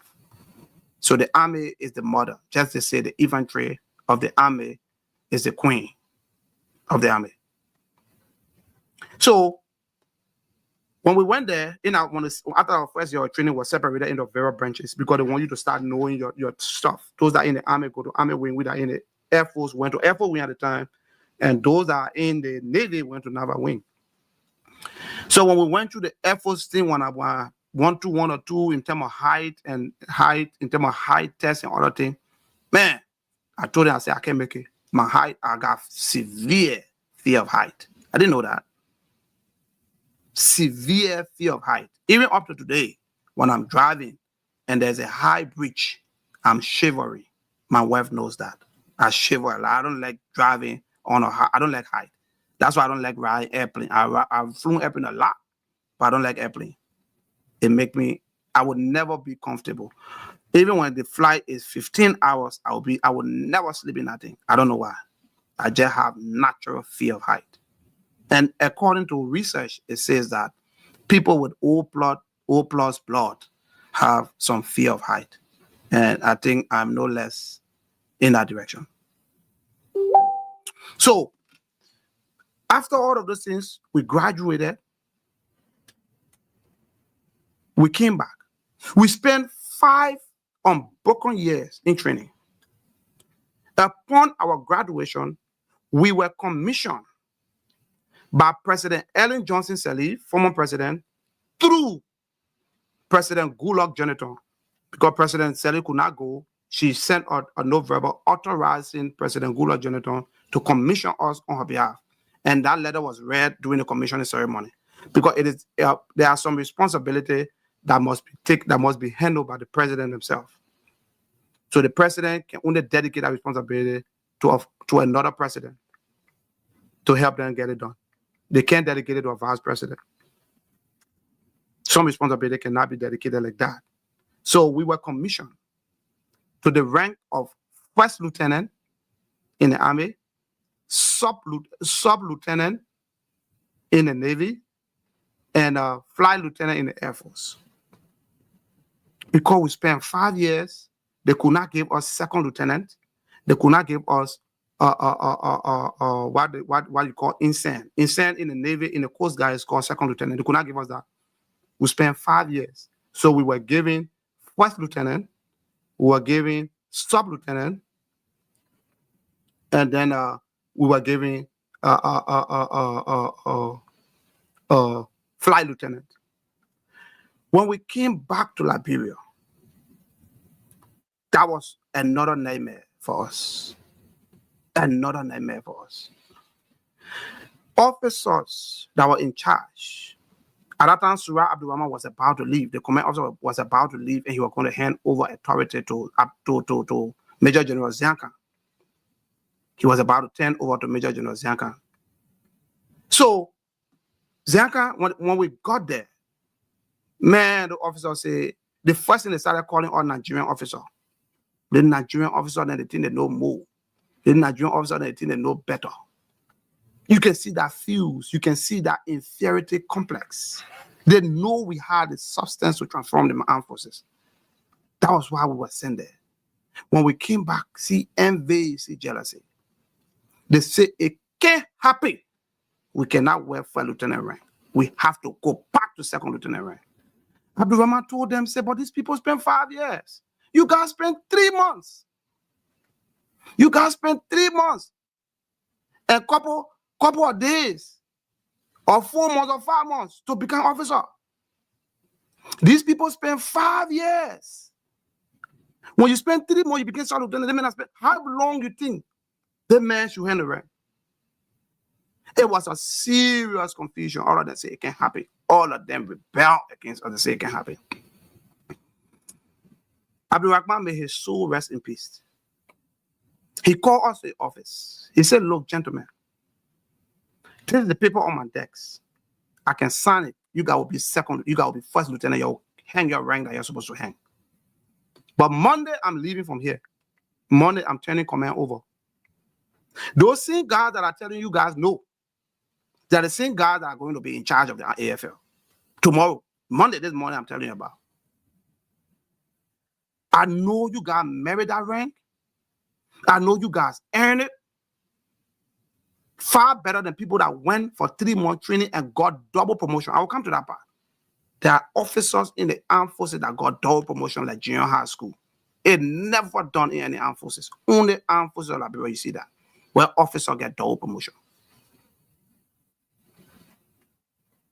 He told us, I am appealing to you. Wear your second lieutenant rank. They will promote you when they want to promote you. But he told us one thing. He said, look, I have worked here for almost 6 to 12 years. It is going to be challenging for you guys that came from Nigeria. They are going to envy you. Every little thing you do, they're going to reprimand you. Every small thing that happens, they're going to take it serious. Things that other people will do, they will let it slide, they will take it serious. They envy you because they know you guys are built to run the armed forces in the future. That was the advice he gave us before he retired. Those guys cut down our rank from first lieutenant. They brought it down. Zianka, Major General Zianka, was there. Was the one. Major General Prince Johnson, Brigadier General Geraldine George. They were the one. Very, very, very envious. My colleagues are still in the armed forces. If you like, go after them. But I know you can't do that. President Barker will not let you to do that. If you like, go after them. I'm a civilian. I'm talking truth to power. Whether you like it or not. I will say it. And you can do nothing to me. So, we went in and started working. When I got to my unit, I was appointed to the Coast Guard as the training and planning officer for the Coast Guard. When we go for staff meeting, we did military administration. We know how an armed force is supposed to function. This is something that we did for 12 unbroken years. We know how a military is supposed to be structured. We know how soldier welfare is supposed to be met. We know how officers are supposed to be treated. We know all of these things. When we come out with recommendation, man, in the media can say, that's not how we can do it, yo. That's not how we can do it yet. You don't bring your Nigerian mentality yet. None of our suggestions were accepted. The play became toxic. It became boring. And it became unsafe for some of us. The progress was stalled. We could not even get promoted. After we should have hanged first lieutenant, you deny us. It took more than 1 year and a half. No promotion came up. We were not still being promoted. That is the kind of stagnation that we're going through. But I will tell you today, those same people that were holding our progress, they were getting double promotion.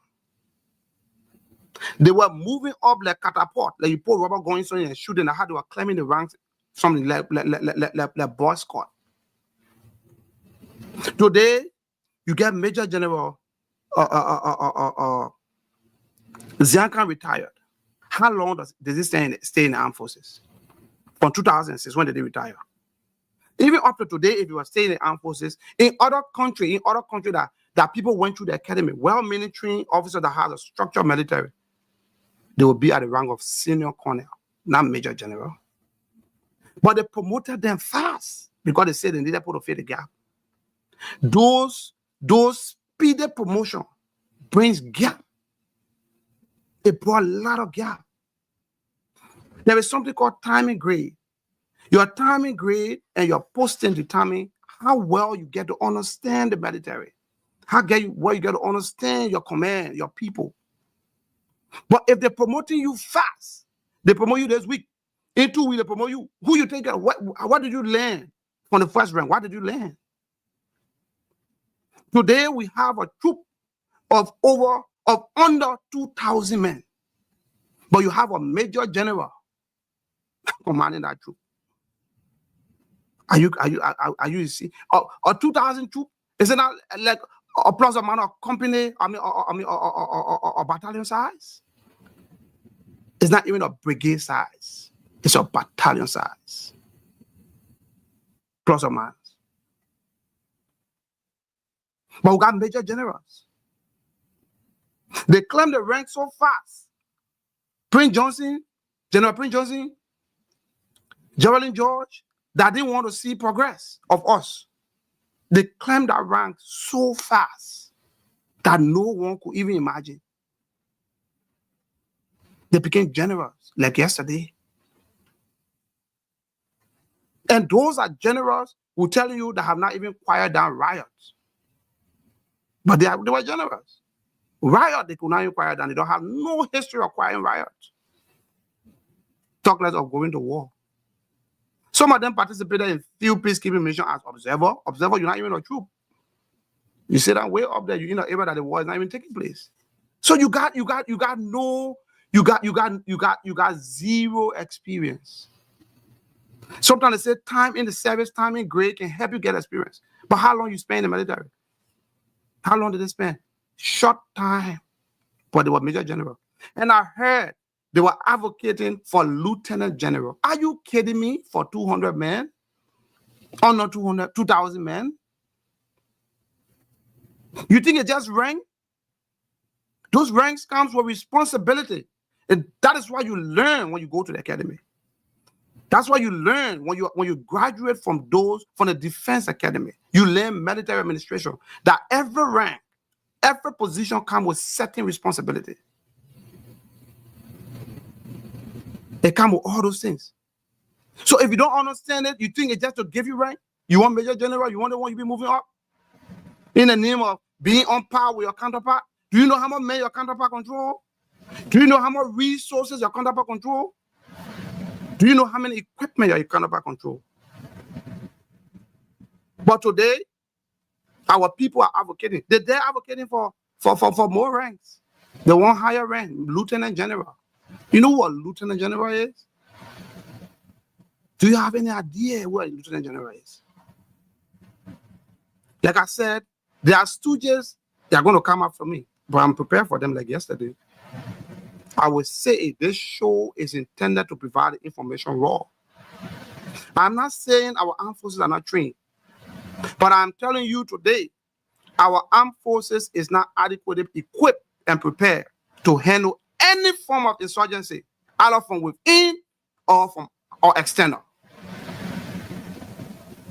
Our armed forces do not have the strength. They don't have the equipment.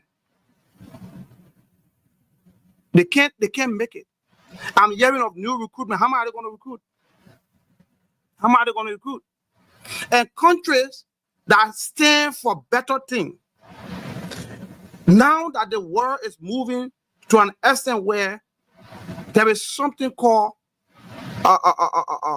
peace through strength, and no less than a military patronage in person of Pete Hedges, the American Secretary of War or Secretary of Defense, in his recent deliberation with his United States generals, with all the generals.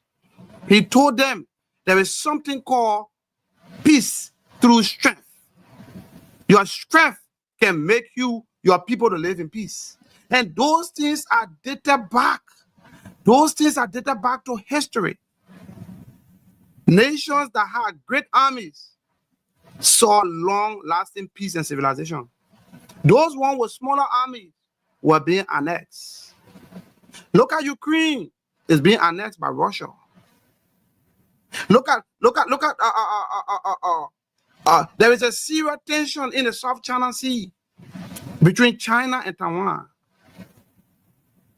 People are annexing other countries. Look at what's happening around you. The military of other countries are disenchanted, and they are taking on state power. Is that why you want us to revert to? Is that the level you want Liberia to go back to after all the years of civil unrest? Why can't you guys pay attention to the military, to the armed forces? When I mean military, I'm calling the name military, but I'm talking about police, army, immigration, all these people. They are part of the armed forces. Why can't you guys pay attention to them? Senators in their budget, they are putting $45,000 for a car. But you have majors, you have captains, you have lieutenant colonels riding motorbike, sitting in keke napep with our ranks on their shoulder.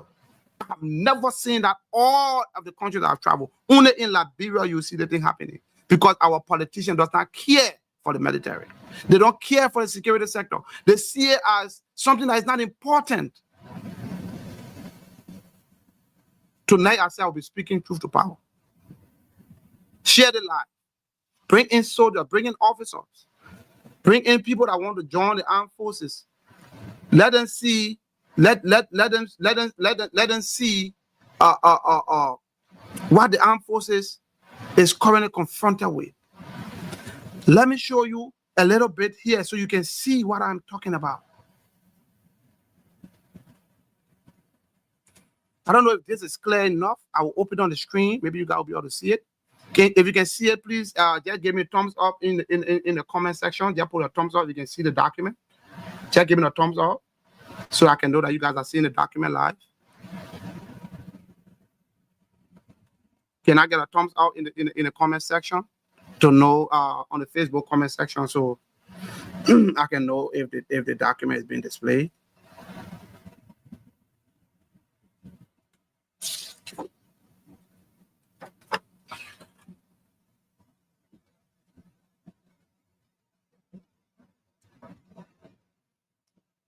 Can you guys see this document? Just give me a thumbs up in the comment section.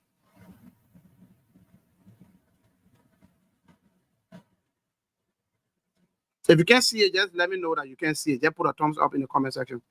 Anyone that is watching live, there's a document being displayed so you can see it. I'm waiting for the thumbs up before I can. So I can proceed. Please, I need that thumbs up so that I can be able to proceed. Good. So look at the armed forces of Liberia. Look at the budget. Look at the budget for the armed forces of Liberia. In the day and age,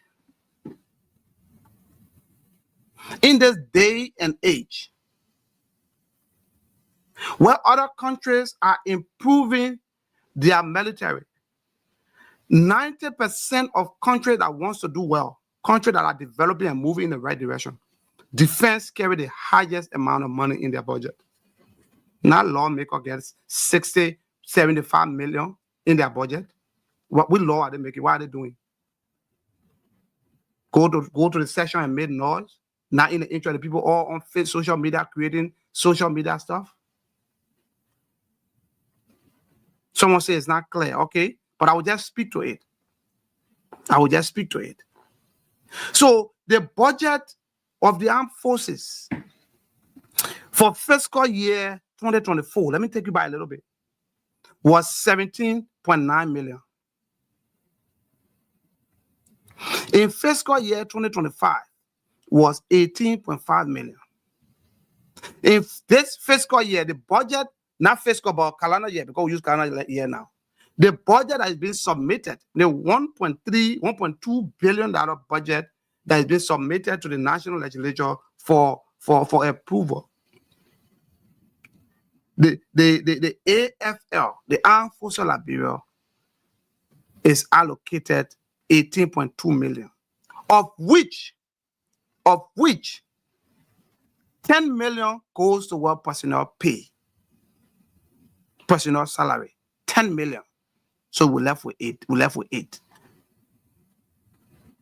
Other than that, I mean, sorry, let me say that again. 2026 budget, yes, for compensation, $10.6 million goes towards personnel pay, basic salary.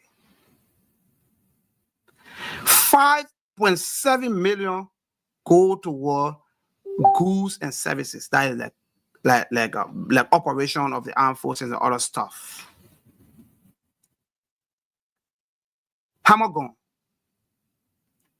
Even the personnel pay $10 million for your troop for whole year in terms of salary and allowances. Soldiers are making $200 and some dollars. Soldiers cannot afford to send their children to school. Don't think about those officers, those big officers, those senior ranking officers that you see every day passing around that have the privileges of speaking to government officials, visiting them and then getting welfare from them. Those guys are okay. Their salary is not too bad. But then look at our soldiers, our other ranks, our enlisted, our non-commissioned officers. People got 4 children. If they make $250, what can they use to pay their 4 children school fees? What can they use to buy them clothes and do other things for them? Mr. President, that money is not enough. Your troops are disenchanted. They are passively resisting that. They are staying in the barracks. They are looking to see what you will do to help the situation. Look at the schools in the barrack. They put a school there in the name of the Army High School. Go look at the sitting condition in that classroom. Go look at how deplorable that building is. No infrastructure, nothing.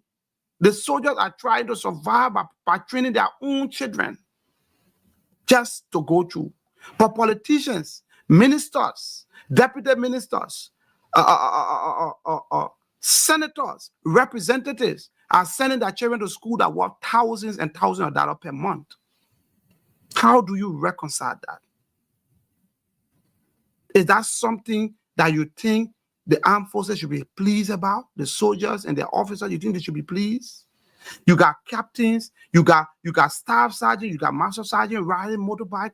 They can't afford to even do car on their pay. Mr. President, you need to take care of your troop. Your troop needs your attention. They allocated $50,000 in this budget for staff training, local staff training. $50,000 for an armed forces staff training, Mr. President. $50,000 for staff training local. And then they advocated, this is the worst one. Listen to the worst one.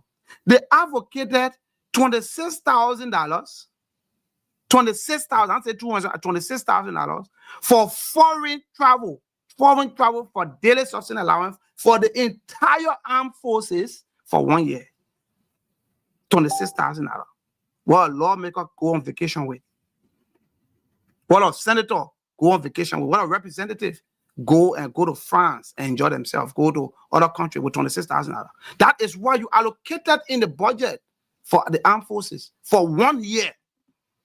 How much would a soldier or officer receive when they are going out? That is the reason why we're giving $150 when we're traveling. But when politicians, when you guys that are up there, when you're traveling, you get 5,000, 7,000 DSA, Mr. President. That is the soldier salary for 2 years that you get on 1 day trip. And you think the army should be happy, smiling, and see you doing stuff? You think they're happy?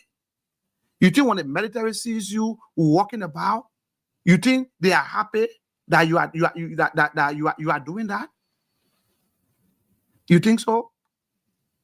I will tell you, they are not happy. Your troops are not happy, Mr. President.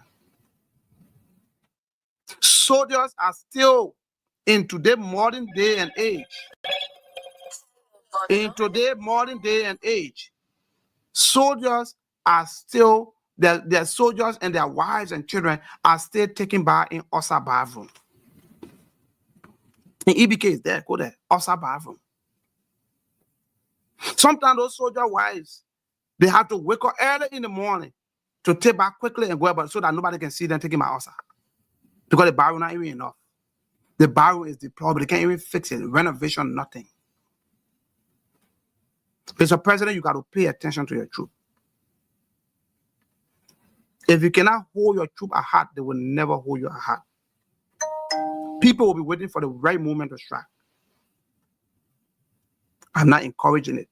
But you can see around you, the writing is clear. It is clearly written on the wall. And I want you to revert to this live podcast I'm doing today is the 18th. That Lieutenant Sibo retired said this in his podcast. If you don't do the needful, someone will do it for you. Someone will do it for you.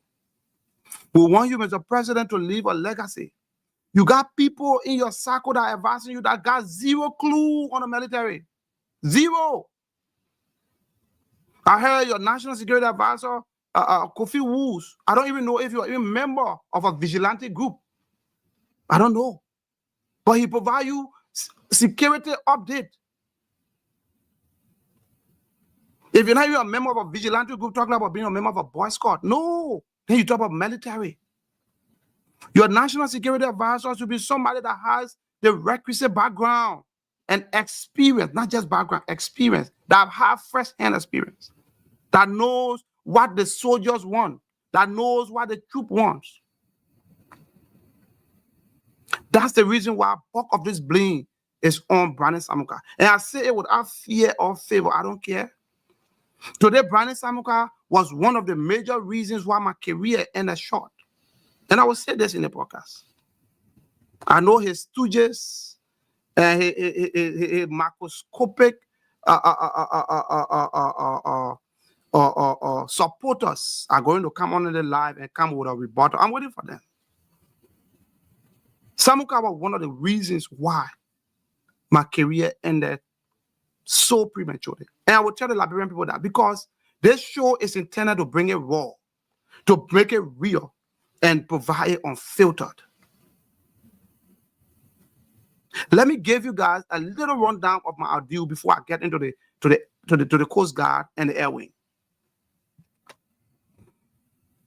When I was privileged, I was one of the, if not the first, Coast Guard officer to have gotten an admission to study, to get my master's degree from the World Maritime University located in Sweden, where I studied maritime law and policy.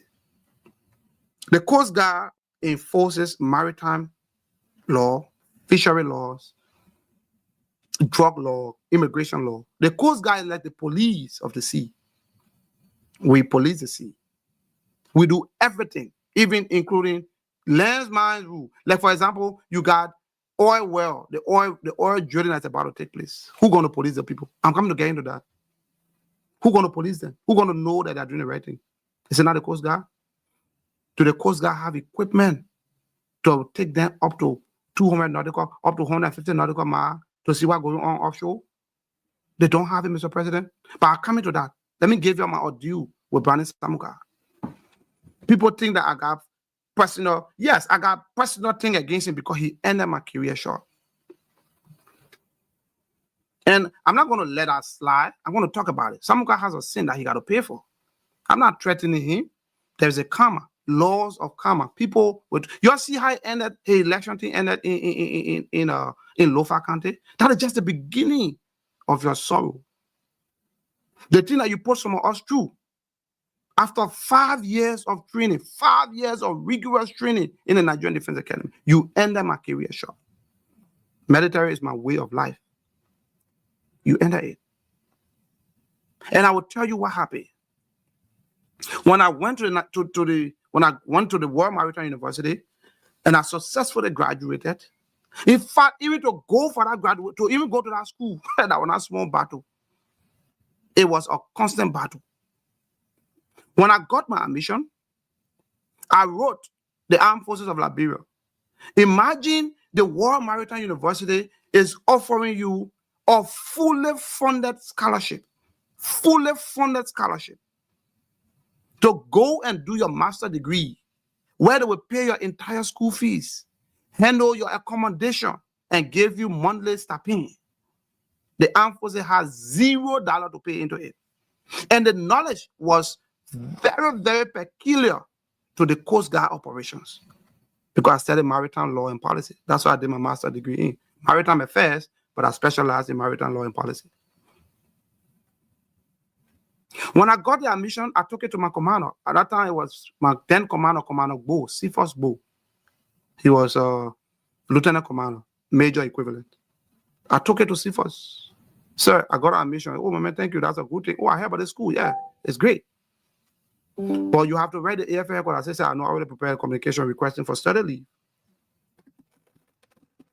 When I prepared that communication, I sent it through my commander to the headquarters. The headquarters received the communication. I was following up 1 week, 2 weeks, nothing. After some time, I said, sir, you got to do the thing. I'm getting late for the school. One day, my commander came back with a communication from headquarters. Say, study leave request denied. Major General Ziankan denied my study leave. Something that AFL is not going to pay a dime for.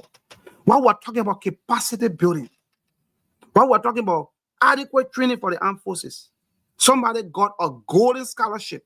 In the history of Coast Guard, I was the first to have received that scholarship to attend that school.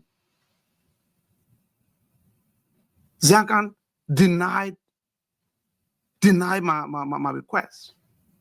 I said, what? I thought the man was supposed to be giving me accolade for making this kind of bold step in terms of getting the kind of thing. I said, but sir, I need a redress to this. I need to speak to the general himself. He said, my man, I said, sir, you have to do something. You got to try for me. Commander Bo said, okay, I will let the general know that you wish to see him on his denial. So a day was scheduled. I went there, and I didn't meet the general. It was scheduled for me to meet the deputy chief of staff, which was the late Colonel, the late chief of staff. You guys will remember. I forgot his name now. I'll call his name.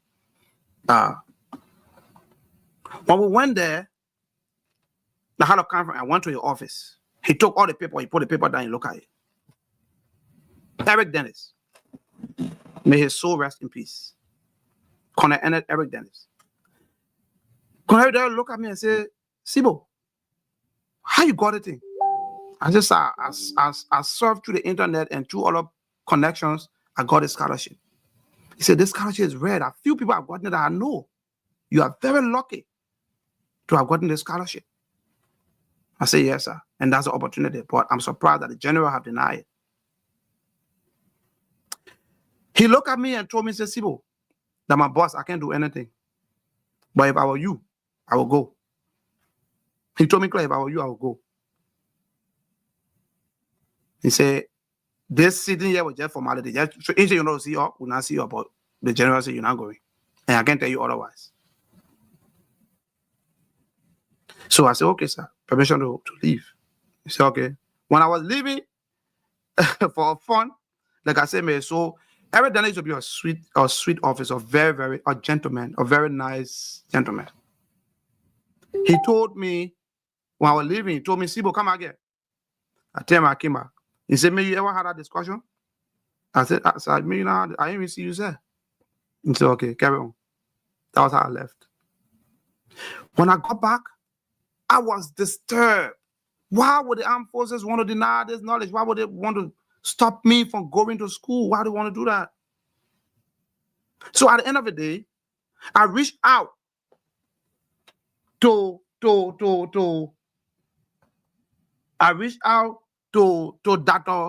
Dr. McLean. May his soul rest in peace. He was the then Minister of State for Presidential Affairs. I reached out to him through my brother, my late brother, Mr. Amos Sibo. May his soul rest in peace too. He was at that time working with the PDU, the Project Delivery Unit in the President's office. So he was close to Dr. McLean. So I said, but brother, look at what the armed forces is telling me that I can't go to school. He said, what is sound? It is assault. Why would they do that? He said, okay, I will reach out to Dr. McLean. He reached out to Dr. McLean, and Dr. McLean, in return, when he saw the paperwork, everything, he said, what? Why would they deny the man that kind of thing? Dr. McLean, in return, reached out to Brandon Samuka. Samuka, you're denying people from going to school now? The training get scholarship, you want to go? Oh, Dada, I don't know what you're talking about. And to be honest, like I said, I would say it here raw and clean. I got no fear or favor.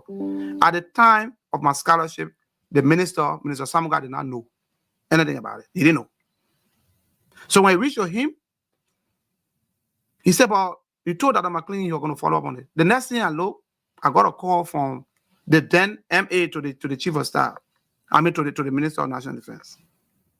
Captain Zombo, I forget her name. He called me. He said, Sibo. I said, yes, sir. You know, here how we used to play the joking officer. He said, the gods have heard your prayer. The minister said, he's interested in your case. Bring all the paperwork to the office immediately. Let me look at it. I took it, I carried it to them.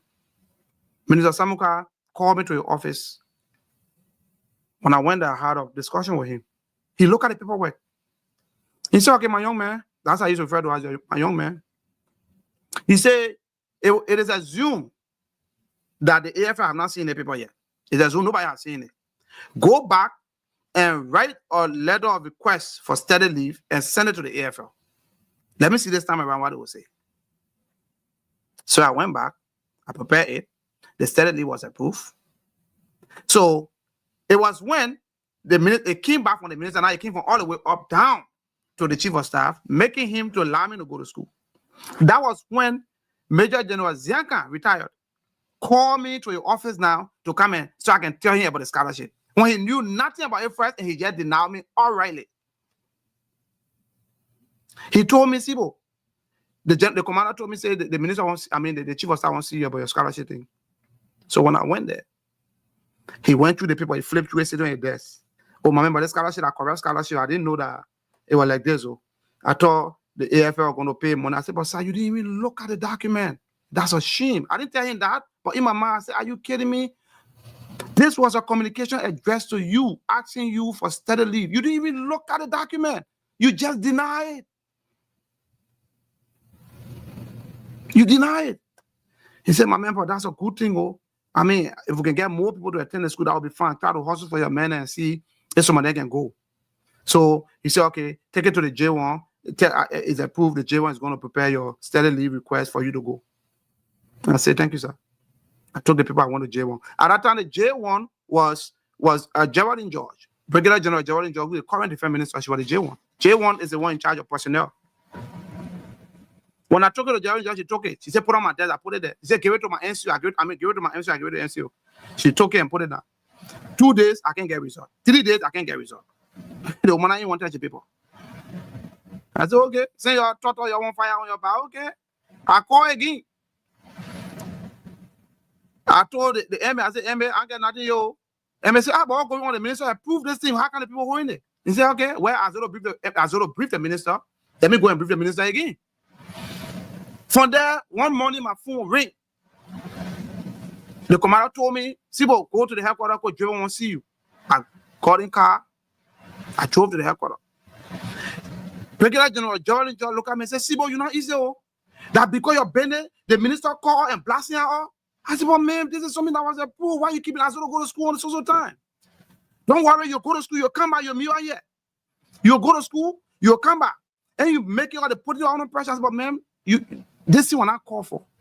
The chief of staff just prepare. Not even you preparing the letter, it's an NCO in your office that prepared the letter. Why you don't? Because you don't want me to go to school? When I came outside from our office, the next person I saw was Colonel Daniel Homo. I still remember Homo. Homo now, he's made the new Coast Guard commander. I think he attended War College in America here. I saw Daniel Homo. What Daniel Homo told me I can never forget. He said, Sibo, my picking, you first care. My picking, you first care. You see senior officer there, that time you were major. Senior officer, major there, we get master degree. Even your deputy chief was not get master degree.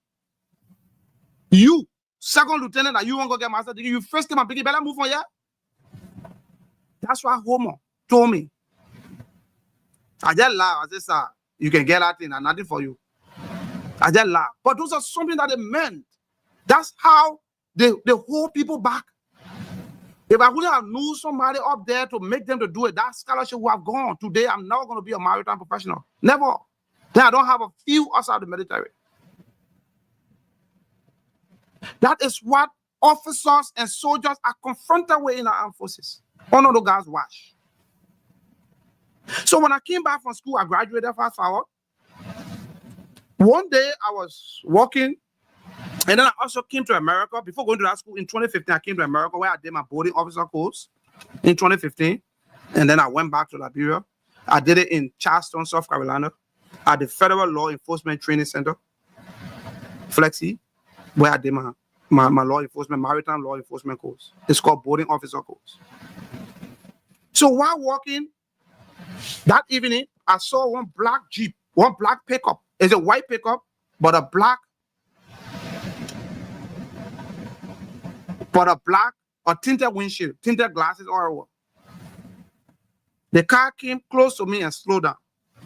And then the windshield went down. When I looked at it, I saw a white guy sitting in it. So at first I thought it was one of our mentors, because we had a lot of mentors from the embassy that come to the Coast Guard base. I thought, but it was my first time seeing the guy. I look at him. I say, I'm telling you about my ordeal, why I left the armed forces now, why I left. That's what I'm telling you now. So the guy saw me. He called my name, Lieutenant Sibo. He called me in the army rank, Tony. I said, yes, sir. So I went closer. He said, he looked at the time. He said, late now. Tomorrow, by 1700 hours, I'll be here to see you. Be ready and wait for me. I said, okay, sir. I didn't know him, but he was a white guy, so I knew most of those mentors from the embassies were white people. So I said to him, okay, sir. So the following day, I was in the office. Around 1700 hours, he came. I asked people around, I said, do you guys know the guy? I tried to describe him. Everybody said, I'm not seeing him before, they don't know him. So I was sitting in the office. The next thing I saw, somebody came to the office door. He opened the office door. When I saw him, I said, oh, sir, I've been here waiting for you. He said, I've been looking for you around the barracks. I said, I've been in the office here. So I was preparing training schedule for my sailors. So he said, let's take a walk down the beach. Let's go down the beach. I get in the pickup. Down the beach is where we keep our boats. I got in the pickup, we drove down. When we got down the beach, he told me, he said, Sibo, so I say, we are about to send you on a classified mission. I said, classified mission? He said, yes, very classified. He said, even your wife in your house cannot know about this mission. Talk less about your Coast Guard commander, can't know about it. I said, but how will I be going on mission? My commander does not know. But I didn't know the guy. At the time, I didn't know his rank. I didn't know nothing. But later on, I got to know that Samuka had those Israeli operatives in Liberia. The Israelis, the Israeli operatives were there. The guy was an Israeli guy. Samuka told me, the guy told me, the information is very confidential. It's a covert operation. Your commander cannot know. Even your wife, if you get one at time, not married, can know. I said, okay, sir, but can you give me a little detail? He said, no. Tomorrow I'll brief you. Then he got in the car and going, so why he got in the car about to leave? I walked to him, sir. But why me? Why me for the mission? He said, I read your files. I read your files. He said, you are one of the best I've seen in the Coast Guard here. So far from the record can prove. You are a graduate of the Federal Law Enforcement Training Center where you do your boarding officer course? I said, yes. You are a graduate of the Nigerian Defense Academy? I said, yes. He said, you just did your master's degree in maritime law enforcement, in maritime affairs, where you studied maritime law and policy? I said, yes. He said, you are the best candidate I've chosen for this job. Nobody in the Coast Guard qualified to do it than you. In fact, I don't know the reason why you're not even the Coast Guard commander. That's why he told me. I don't even know the reason why you're not the Coast Guard commander. That was why he told me. Then he drove out. I began to ponder what was going on. What was going on? So the following day, the guy came back and gave me a mission brief. I should select 15 men.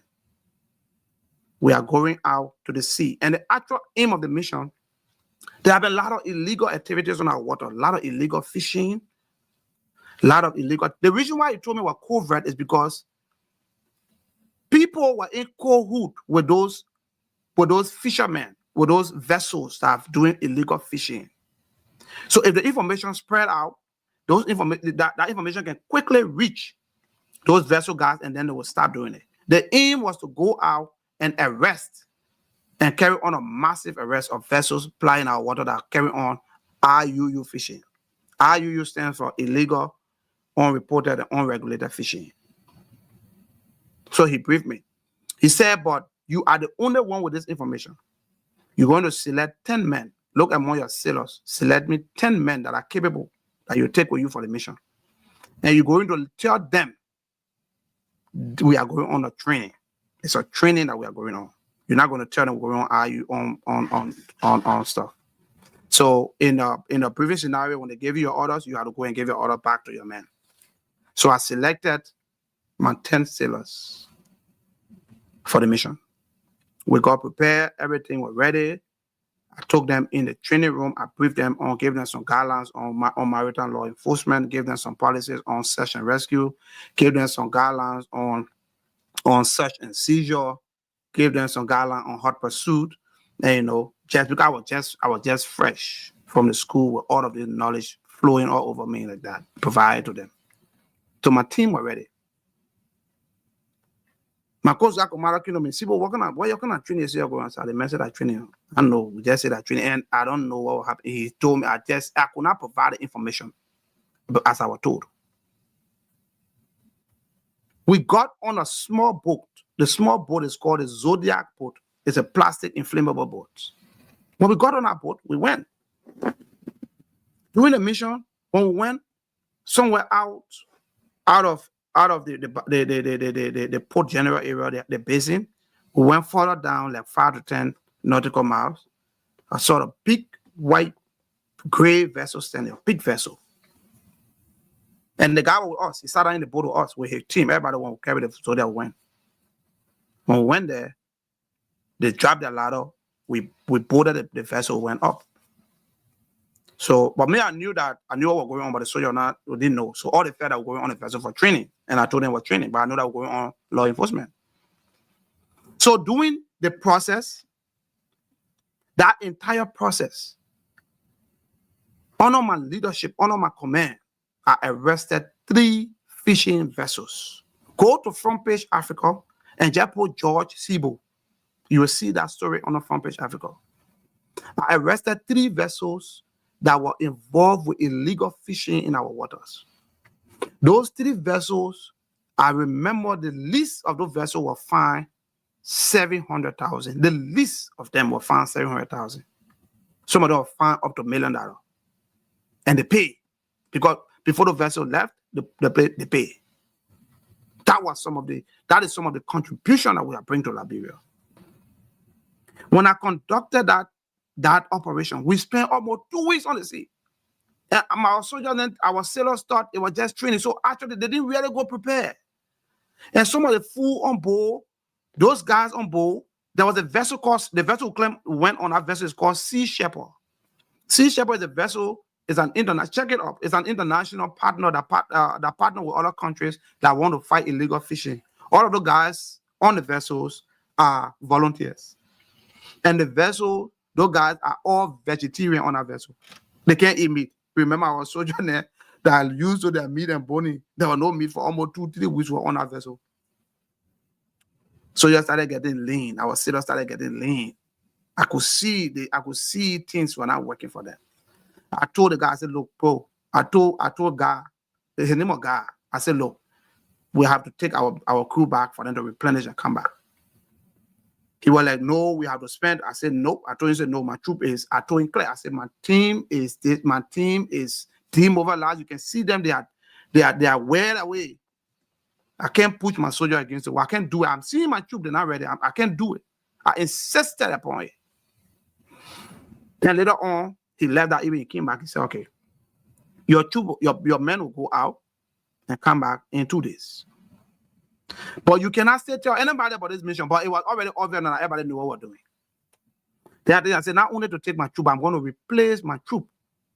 I'm going to rotate some of them. Some of them are not well. I'm going to replace them with other people. He said, sure, that's going to be work. I said, yeah, it can work. I'm going to do that. He said, okay, if you can do it, that's fine. So before we left, then he said, oh, I have a news for you. I said, what news you have for me?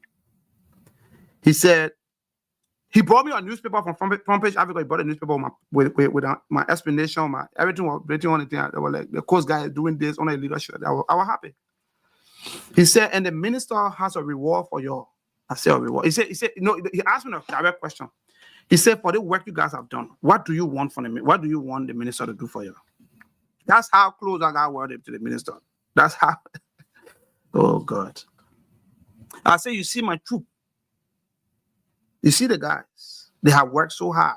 I mean, when you go to do boating, we are using that small plastic boat, some 50 to 60, 70 nautical miles. It is risky. You cannot put your troop in those kind of harm's way. Don't do that. When we go, the ocean wave hitting us, we wet, we soak with that salt water for days, and we only carry one uniform because we knew it was just something that it was so sad. But my troop endure. Bravo to those great guys. Bravo to my team. They endure. We perfected 3 major arrests that brought millions to the cover of Liberia. Millions. So at the end of the day, I told him, I say, each of my soldiers that on the crew, 10 people, they need promotion. They should be promoted. And number 2, look at the uniform. All the uniform have 10 white. The salt water have 10, the whole thing white. They need at least 3 sets of uniform. He said, okay, I'll take your request to the minister. So he went after 1 or 2 days, he came back. He said, well, the minister approved the promotion. The minister said, you guys are going to be promoted. And then for your hard work. And then, but the uniform issue, there is no uniform. Can't imagine how shameful it is that the armed forces of Liberia does not have uniform in stock. It told me there was no uniform. There was no uniform. So I said, okay, I told my troop, I said, you guys are going to be promoted. They were all happy. And he told me I was going to be promoted. So when we came back to show about my troop, the following day, the commander told me, so, my man, congratulations, the minister has told the chief of staff to publish your promotion order. So a mama said I was generally the first to be promoted for hard work and dedication.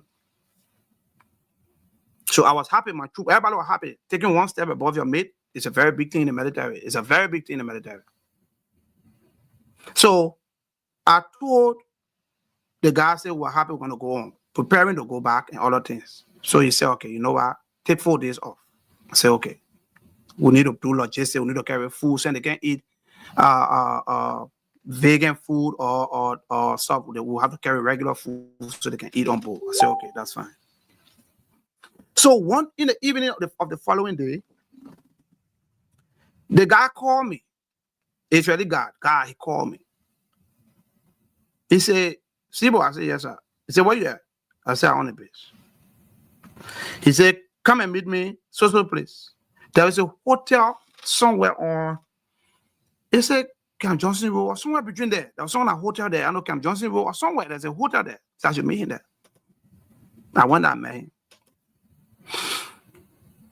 So he told me, he said, do you know from reliable, because from the boarding report, because when you arrest a vessel, there's a whole list of, they call checklist. You get a checklist. They will declare everything they have in a boat. Money, everything, all that belonging, how many passports you have to do it. It's called checklist. I prepared all of the documents, took it with me because I did boarding officer in America. I did a boarding officer course in America. I knew what to do. I took all the documentation. We were never short of any paperwork that we needed to perfect all of our documentation. So when we got there, when I got there, the guy said, do you know that vessel, those guys have 45,000 euro on board? I said, 45,000 euros. I said, no. In the declaration, they not show that they got 45,000. No, they said no money on board. So he said, yes, from reliable source, they do have it. So I said, okay. If they have it, then that's false declaration. I mean, the false declaration, that's another penalty, that's another fine. You can find them. We can consider that money laundering under the law. So he said, okay, tomorrow, we're going on board the vessel. We're going to take the money from on board the vessel. I'm telling you now, why I left the armed forces is because of that money. I've never told anyone the story, and I'm telling the whole public in general how my career was cut short by Brandon Samuka because of that money. So he said tomorrow we're going on a vessel to go get the money, and we'll take the money, carry the money to the minister. I said, sir, we'll take the money, carry to the minister. Remember, the money is not even documented, remember? So are we going to document the money? He said, no. If our concern, that money does not exist. We'll take the money and go give it to Brandon Samuka, Minister Samuka. I said, sir, you know. I said, you saw the Coast Guard didn't stop. Even if you would take the money, why would you use it for the Coast Guard? He said, the minister will decide what to do with the money. And I know when the money goes in Minister Samuka's hand, you're not going to release the money. I know that. I told you, I said, sir, you know the minister, you know how things have been going. That guy is corrupt. You can't take that money and give it to the man. All that discussion we're having, the guy went, he recorded the conversation with a good conversation, how he recorded it, and went and doctored the tape. All the thing we talk about, he did not mention it. He went to the minister and mentioned the part that talked about me saying that he was corrupt. And everybody knows some guy is a corrupt man. He's a convicted fellow. He was pardoned by President Weah. We all know that, and I'm going to get into that story. He's a convicted fellow. He's a criminal. We all know that. So I was not wrong to say he was a corrupt man. When the guy said that thing, when me and him left from there, he said, tomorrow we'll go for the money. Before I left in town to go by the Coast Guard base, when I on my way, the commander called me. My commander called me, Bo, Sifos Bo, Lieutenant Commander Bo at the time. He said, Sibo, what happened? I said, sir, what happened? I don't know. I just leaving. The guy called me. I just left here on my way, going back to the base. He said they have put the base on high alert. In fact, they have authorized the MP and other guys to carry live bullet to go and man the ship. That they say, and somebody wants to go on the ship to take money on board the vessel. I said, somebody want to go on board the vessel. Yeah. So God went back to the minister and told the minister, say, that I was going to go back to the boat to take the money from the boat. When the boat had already been turned over to the MP, There was no way I could go on that boat by myself to take. It's not possible. Even though I'm the boarding officer, I was the arresting officer, but he was in the charge of MP. And it was far from that. I was not even dreaming about that. It was hard. Like if I had the park, nobody go down the beach. I was like, are you kidding? What's going on? So at the end of the day, the following day, the commander called me again. Sibo, my man, what you did to your man Samuka? You and the man, I said, sir, what you mean? What did I do? I didn't do anything. He said the man have rekindled your promotion. He took back your promotion. He told the chief of staff to not promote you anymore. I said, but what did I do? Sir, you know I married that promotion. He said, yeah, I do. I'm even confused what happened. I said, I don't know. He took back the promotion that I earned, that I merited. Samuka took it back. That's why when I tell people he's a criminal, he's very vindictive. People will say that because I'm being personal. He is. He's an egocentric guy. He's a guy that believes only in himself. Greedy guy. And the law has proven that he's a greedy guy. He's a corrupt guy. So at the end of the day, the commander said, my man, that what going on? I said, okay. My sources from within now, the MP ranks and file, call me. Somebody called me. One of my sources called me. Sir, the minister have ordered your arrest. I said, minister ordered my arrest? I said, yeah. I said, for what? I said, I don't know, sir. You order your arrest. I said, when are they coming for me? He said, the information just came. We didn't get much yet. But then I got information that they're coming for me on a Friday evening. They're coming for me on a Saturday morning. At that time when I was in Sweden, when I was doing my studies, I secured a U.S. visa that I wanted to come and visit my family. I was always planning to come to the U.S. within that time to visit my family. But I was not thinking of staying here. No. If I wanted to stay here, I came in the U.S. 2015. I would stay here. But I decided to go back. You can't put 15 years of your life in training, 5 years of your life in training, and just want to ditch it. No regular training officer that have gone through those amount of years in their life of training would just want to throw their career away. No. People that spend 3 months, 6 months, yeah, they can go because they don't even know what they stand for. But for us, no, we knew what we wanted. We knew the prospect that it could give us. But hell no. They said no. They said no to us. So I look around and say, but what's going on? That guy won't come. Because someone was going to arrest me, go put me in jail without trial, and just keep me there and forget about me. Who could stand in for Samuka? Who could confront Samuka? Samuka took auditors that went to the Ministry of National Defense to do audit. He arrested them and locked them up. Nothing came from in it. Auditors that's supposed to provide audit, he locked them up. Nothing came from in it. Why about me? What about me? He was going to let me to rot in there. I look at Valon and say, hell no. This is not going to happen. Hell no. The next thing I contacted an airline. I called my brother in the United States. I gave him some heads up. He said, no, we're not going to let that happen to you.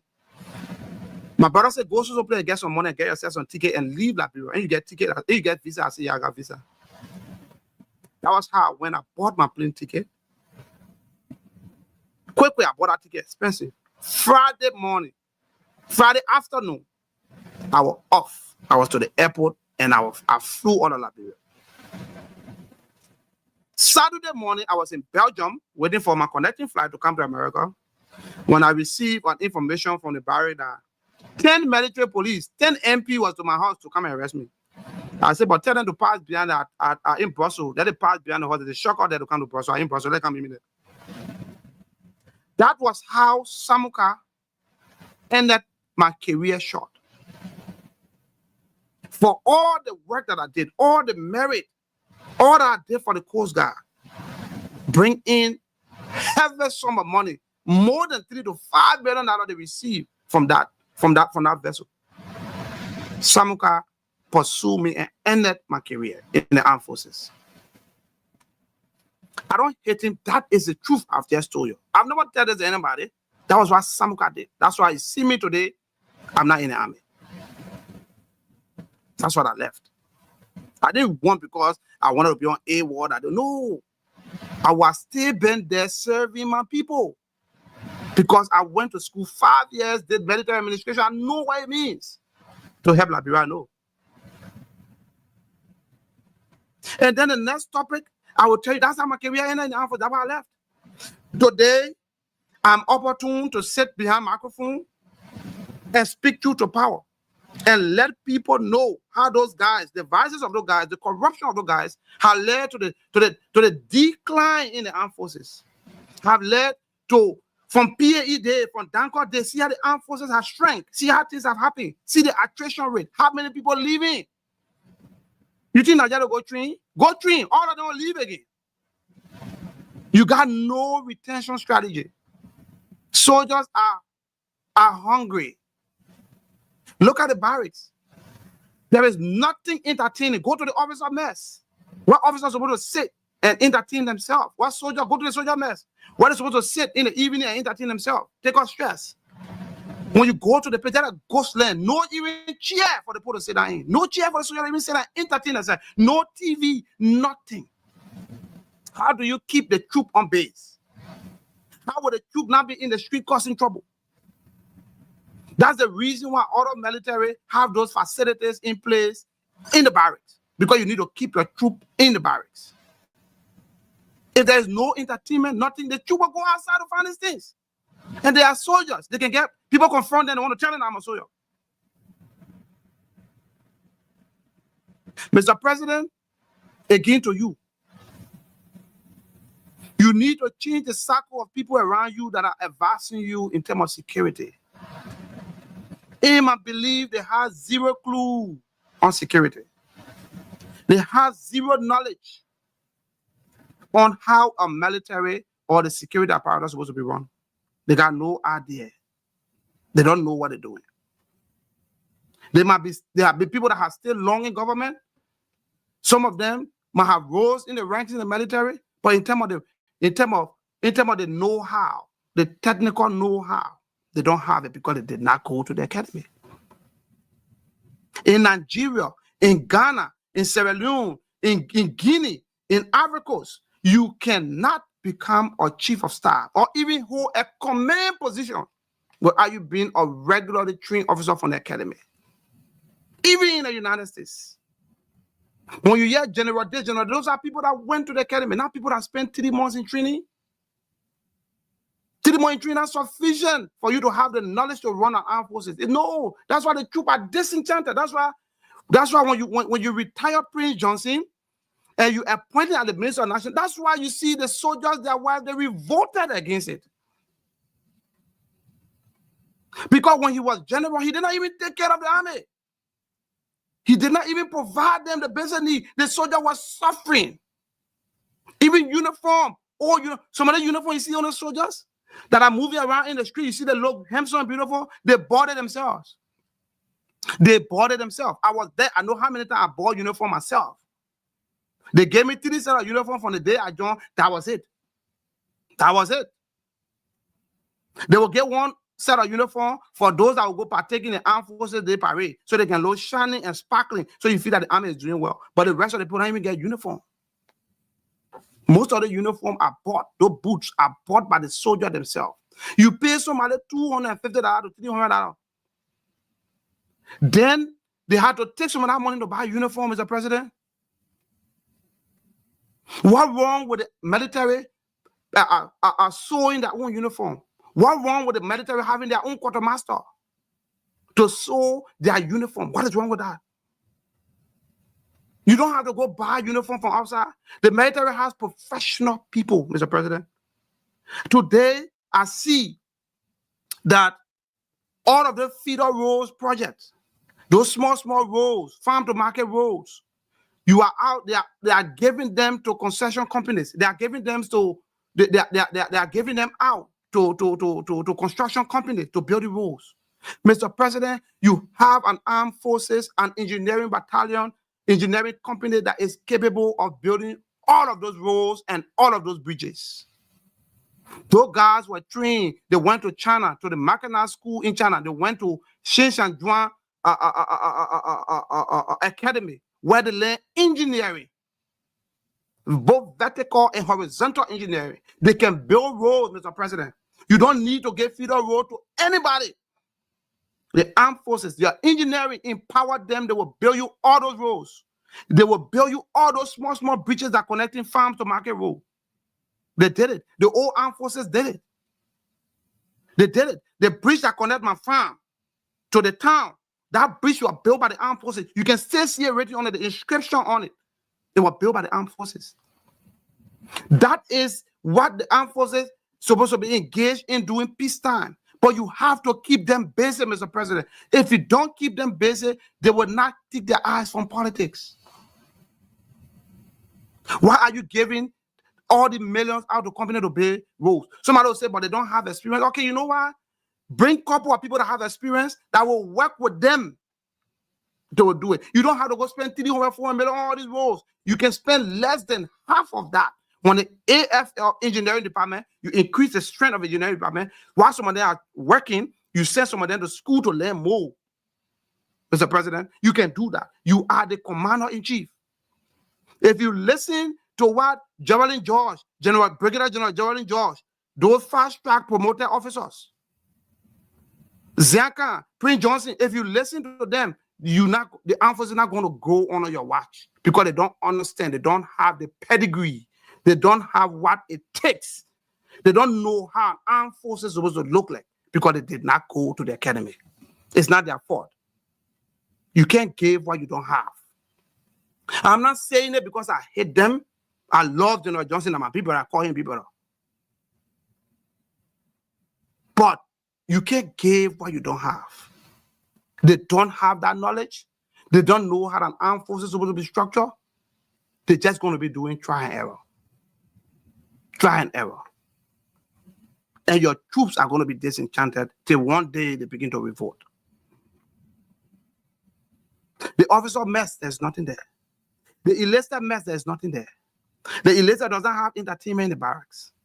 They don't have a PX where they can go and buy food. The military usually have store. Every military you see, they have stores in the barrack where soldiers are being discounted. Things are sold at a discounted rate for soldiers. When you go to other countries, you see soldiers have something called a military discount. Because military is about service, Mr. President. Those people are serving the nation and the people. If they are not happy and they begin to revolt, you're not going to be president. I'm not saying it because I'm inciting anyone. I'm saying it because it is the reality. Nobody wants to say it. Today, I will say it. Mr. President, pay attention to your troops. They will take their eyes from politics. Increase your soldier pay. Give them allowances. $50,000 for international allowance is nothing. That is what my classmates in Nigeria that are majors now, senior majors, pending lieutenant colonel next month. My classmate that will graduate from the academy, that is what $50,000 they can receive when they're going for one foreign studies for 1 year. They receive $50,000. That's what they receive, equivalent in Naira. Because the military, that's where the military make their money from. When they go for foreign studies, when they go for foreign courses, when they come back, they can say the money that I made from the foreign course, this is why I built my house with. This is why I bought my land with. But Mr. President, many of the soldiers does not have land that they can show you that after their retirement, they're going to leave, they're going to show. They don't have it because they don't have the money to save to even buy them land. But you have your ministers, you have senators, you have representatives. They are wallowing in the state resources. They are enjoying themselves. And they go in that place and make noise that they say they're doing something. We understand there are 3 separate and equal branches of government. But you have a way of making people to do the right thing. But you, Mr. President, if you don't do the right thing, no one will do the right thing. I'm happy for you. I want your government to succeed. But if you let military get involved with your government, that will be a thing of the past. Look at your neighbor, look at Guinea. Where your neighbor right at Guinea? It should be a warning to you. Look at Mali. Just look at your neighbors. Look at your counterparts. See what happening to them. See what the military is doing. Taking over because of disenchantment. We're not asking the AFL to do that. The AFL is a professional force. We are asking them to remain calm, but we will continue to advocate for them. They are not receiving anything. $50,000 for the whole armed forces for foreign travel, Mr. President, in a $1.2 billion budget.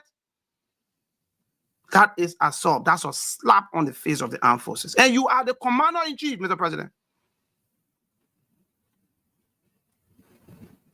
You are the commander-in-chief. Go back to that budget. It's not passed yet. Let them revive a lot of stuff in there. Let the armed forces get stuff. One last. Soldiers are afraid to talk. Soldiers will not talk because they will suppress them. And that is the only livelihood they have right now. There's no job. They are forced to be in there. Some of them don't want to be there, but they're just forced to be there. Mr. President, with the level of disenchantment, do you think that if there is an insurgency or there is an insurrection, external aggression, you think that those people that you have refused to pay the children to build adequate school for the children, those people that you have refused to pay better wages and salary, those people that you have refused to create entertainment for them in the barracks, that you have refused to put up stores and things where they can buy goods at a discounted rate, you think they'll be willing to go lay down their lives and go fight for politicians? Politicians that embezzle money under no period of time. Some of them get universities, they get school all over the place, but I will come for them. I got mail for y'all. I got mail for y'all. I got mail for you politicians. I come in. People in the likes of Tom Fowler, people that got gotten wealth under no period of time. Edwin Snowden, gotten wealth under no period of time. And the name goes on. I got a news for you. I'm coming for you. The platform came to stay. The good thing is not a radio station in Liberia that you can say you're going to close down. It's online. As long as the people get data, they will hear me. You can't do nothing about it. Mr. President, take care of your troops. Let me show you something, Mr. President. This section of this show is for you, Mr. President. I need you to pay attention to this.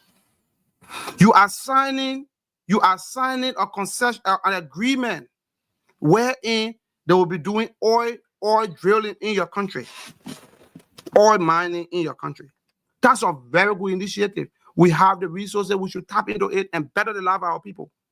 But did your security advisors, did they give you the security implications of those things? Did they give you the parameters, the security ramifications around those things? Every country that is doing oil exploitation, pirates cannot finish from there. Sea robbery cannot finish from there. Do you have the capabilities to mine those oil wells? Do you have the equipment to mine the oil well? Is the Coast Guard fully capacitated to go out there, Mr. President, and police the water and stop pirates or sea robbers from going in there and holding those people at ransom? Do you have that capability? The answer is no. And why? I will tell you why no. Right now, this is what your Coast Guard have at best, Mr. President. Look at the boats. This is why your Coast Guard have. The boat cannot even go 50 to 60 or 75 nautical miles. It can, Mr. President. Look at the thing. It's almost already like drowning. Look at it, almost like going down. Look at the thing. Where can the boat go 150 nautical miles or 100 nautical miles or 80 nautical miles to go and police the water to stop pirates? You think that boat can make it, Mr. President? Why the people around the president are so wicked? Your aim is to get the money. Oh, yes.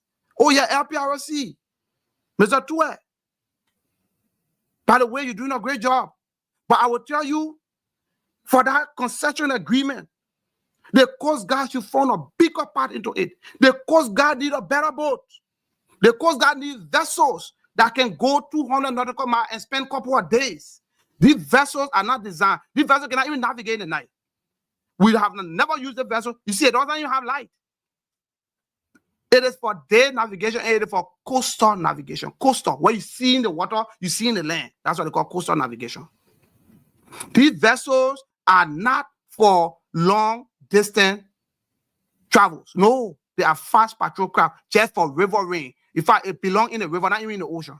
Other countries like America, they use this in the river. It would never take this in the ocean. But your troop life is at risk, Mr. President. Look at, you put soldiers in these things, you put sailors in this thing and take them to the high sea when other countries are using it in the river. Your troops' lives are at risk, Mr. President. Nobody will tell you. I don't expect you to know that. But people around you are supposed to tell you, but they won't tell you because they don't even know what to do. You have to get the right people around you, Mr. President, to advise you, especially when it comes to security, it comes to the armed forces. Because if wrong things are done, those are not people that are carrying pen and paper.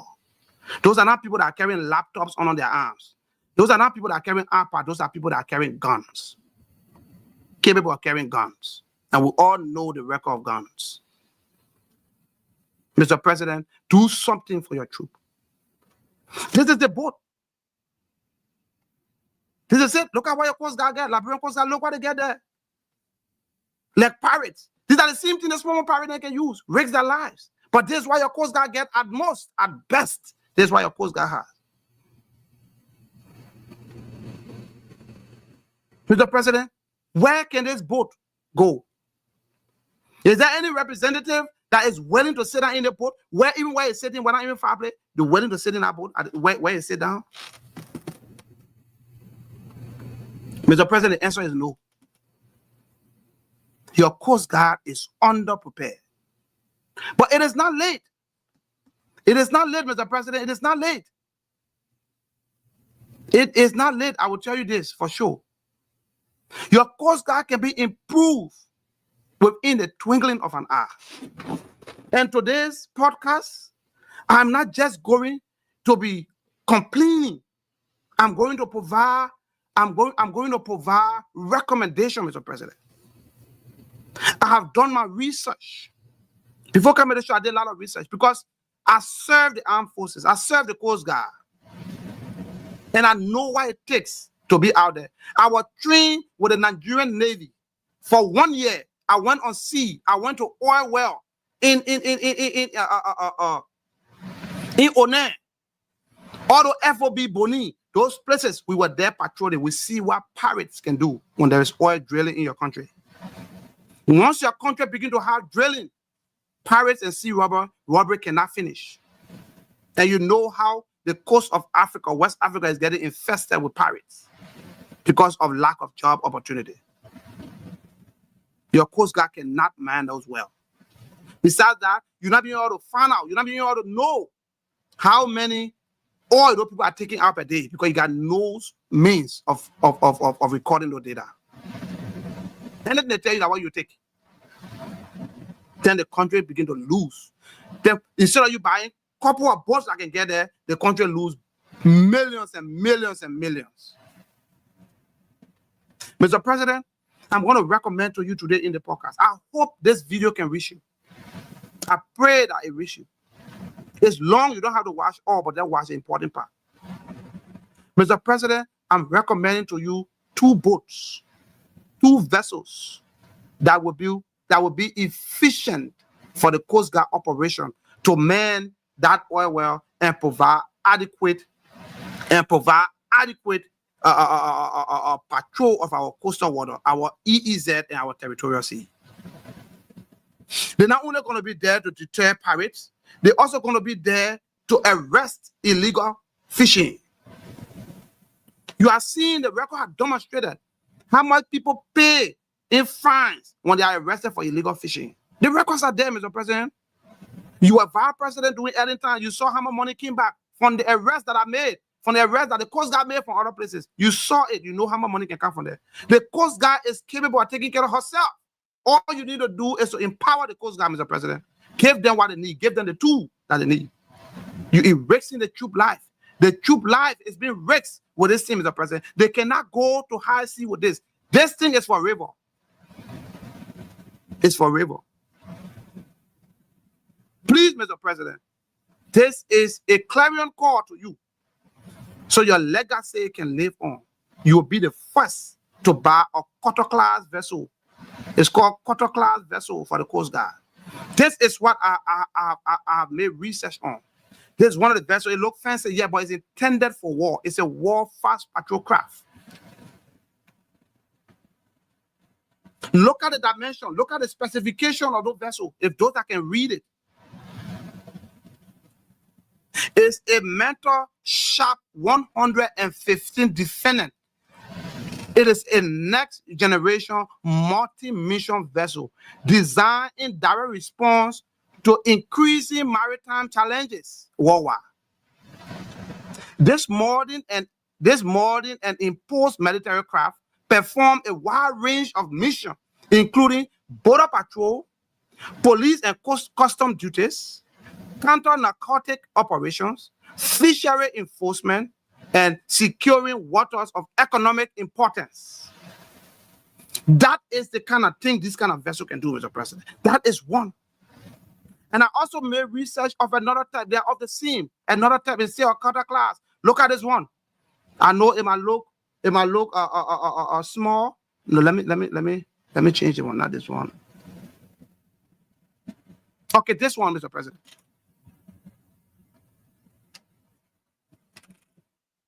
This is another one that I have made research on. Is this vessel big for Liberia? This thing don't even cost up to $2 to $3 million. No, they don't. But with this vessel, they will go to sea and spend a couple of days there. And you'll be sure, you will sleep sound, Mr. President, that your troops, your people are on the waters and they are secure and they are performing the duties. They are performing the rest. Look at our boat, Mr. President. How many of your security advisors have come to you with the recommendations? How many? They just want to get paid. And you can't blame them. Much is not giving them, so much is not expected. They don't have the technical know-how. They don't have the knowledge. So they don't know. They don't even know what to tell you, Mr. President. They just want to be around you because they have been politicians for a long time. They have been friends to you. So they're using the opportunity. Mr. President will know you can't see everything. We know you are a basic man. You can't see everything. But some of us will be here to provide you the information because we have the skills, we have the training, and we have the qualification. We know what it takes. Look at the boat, Mr. President. They're not expensive. I can send the website. If the armed forces need, I can send them the exact website. They can go there and secure these boats. These are reliable boats. These are vessels that go to sea, that have cabin where the crew can sleep. It has everything you think about. Is there. It has search and rescue capabilities. It's a fast patrol craft. No regular ship can run more than this, but it's still good and economical. Very, very fuel efficient. Mr. President, be a good deal striker. Those guys that are signing concession agreement to mine, to drill the oil. Let this be one of the prerequisites. Secure. Tell them, Mr. President, you need 4. Then they will say, Mr. President, 4 too much, we'll get you 2. Then the government of Liberia can buy 1 more or 2 more added to it. If people are traveling with 5,000, 7,000, 4,000 DSA, Mr. President, the Coast Guard can lead this boat. Without this boat, Mr. President, the Coast Guard will not be effective. They can't man out well. Those people will do what they want to do. And then you will never have a legacy. These are things that when you buy, Mr. President, in other countries, they name it after you. And these are vessels that last generations. When you look at the United States Navy or other Navy, they name their ships after their former presidents. Because of your legacy. Buy this boat. Buy one of this boat. Either this one or this one. Or 2 of them. You need at least 2. Because you cannot have 1 vessel, Mr. President. At least 2. They are designed. They are designed for Coast Guard operation, Mr. President. Please, please, I'm begging you. In the name of God, I want you to leave a legacy. I want you to leave a positive mark. Like I said, this show is not all about politics. Politics, no, it's about bettering the life of our agency, bettering the life of statutory agency in Liberia. This take me back to the Air Force. Mr. President, since 2008, the Defense Act was established. They said we should have an air wing. What is holding the air wing, Mr. President? That means we do not have armed forces that can protect us from sea. We don't have that. That means for the air. We don't have it from the air. Even though the Coast Guard is not even adequate to protect you because you don't have the equipment. It's not that they are not trained to do it, but they don't have the equipment to do it. Even the military, the army, cannot protect us on the ground fully. They don't even have the equipment. They don't even have the capability. But that does not mean they don't have the capability to unseat or civil government. They do. But in terms of insurgency, they don't have the ability to respond.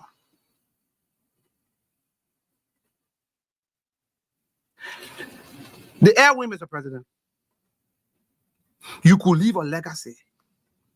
You will be the first president after post-war Liberia to buy an aircraft and establish the air wing. Mr. President, we already have 2 pilots that were trained by Nigeria. 2 pilots. They are licensed pilots. You don't need to pay money for them to be trained again.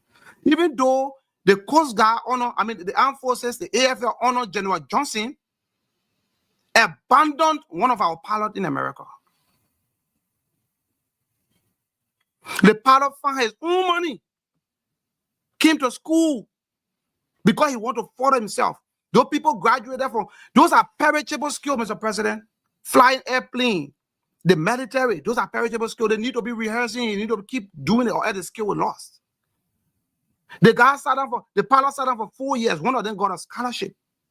It's not just scholarship, but he got a admission to a flying school in Miami, Mr. President.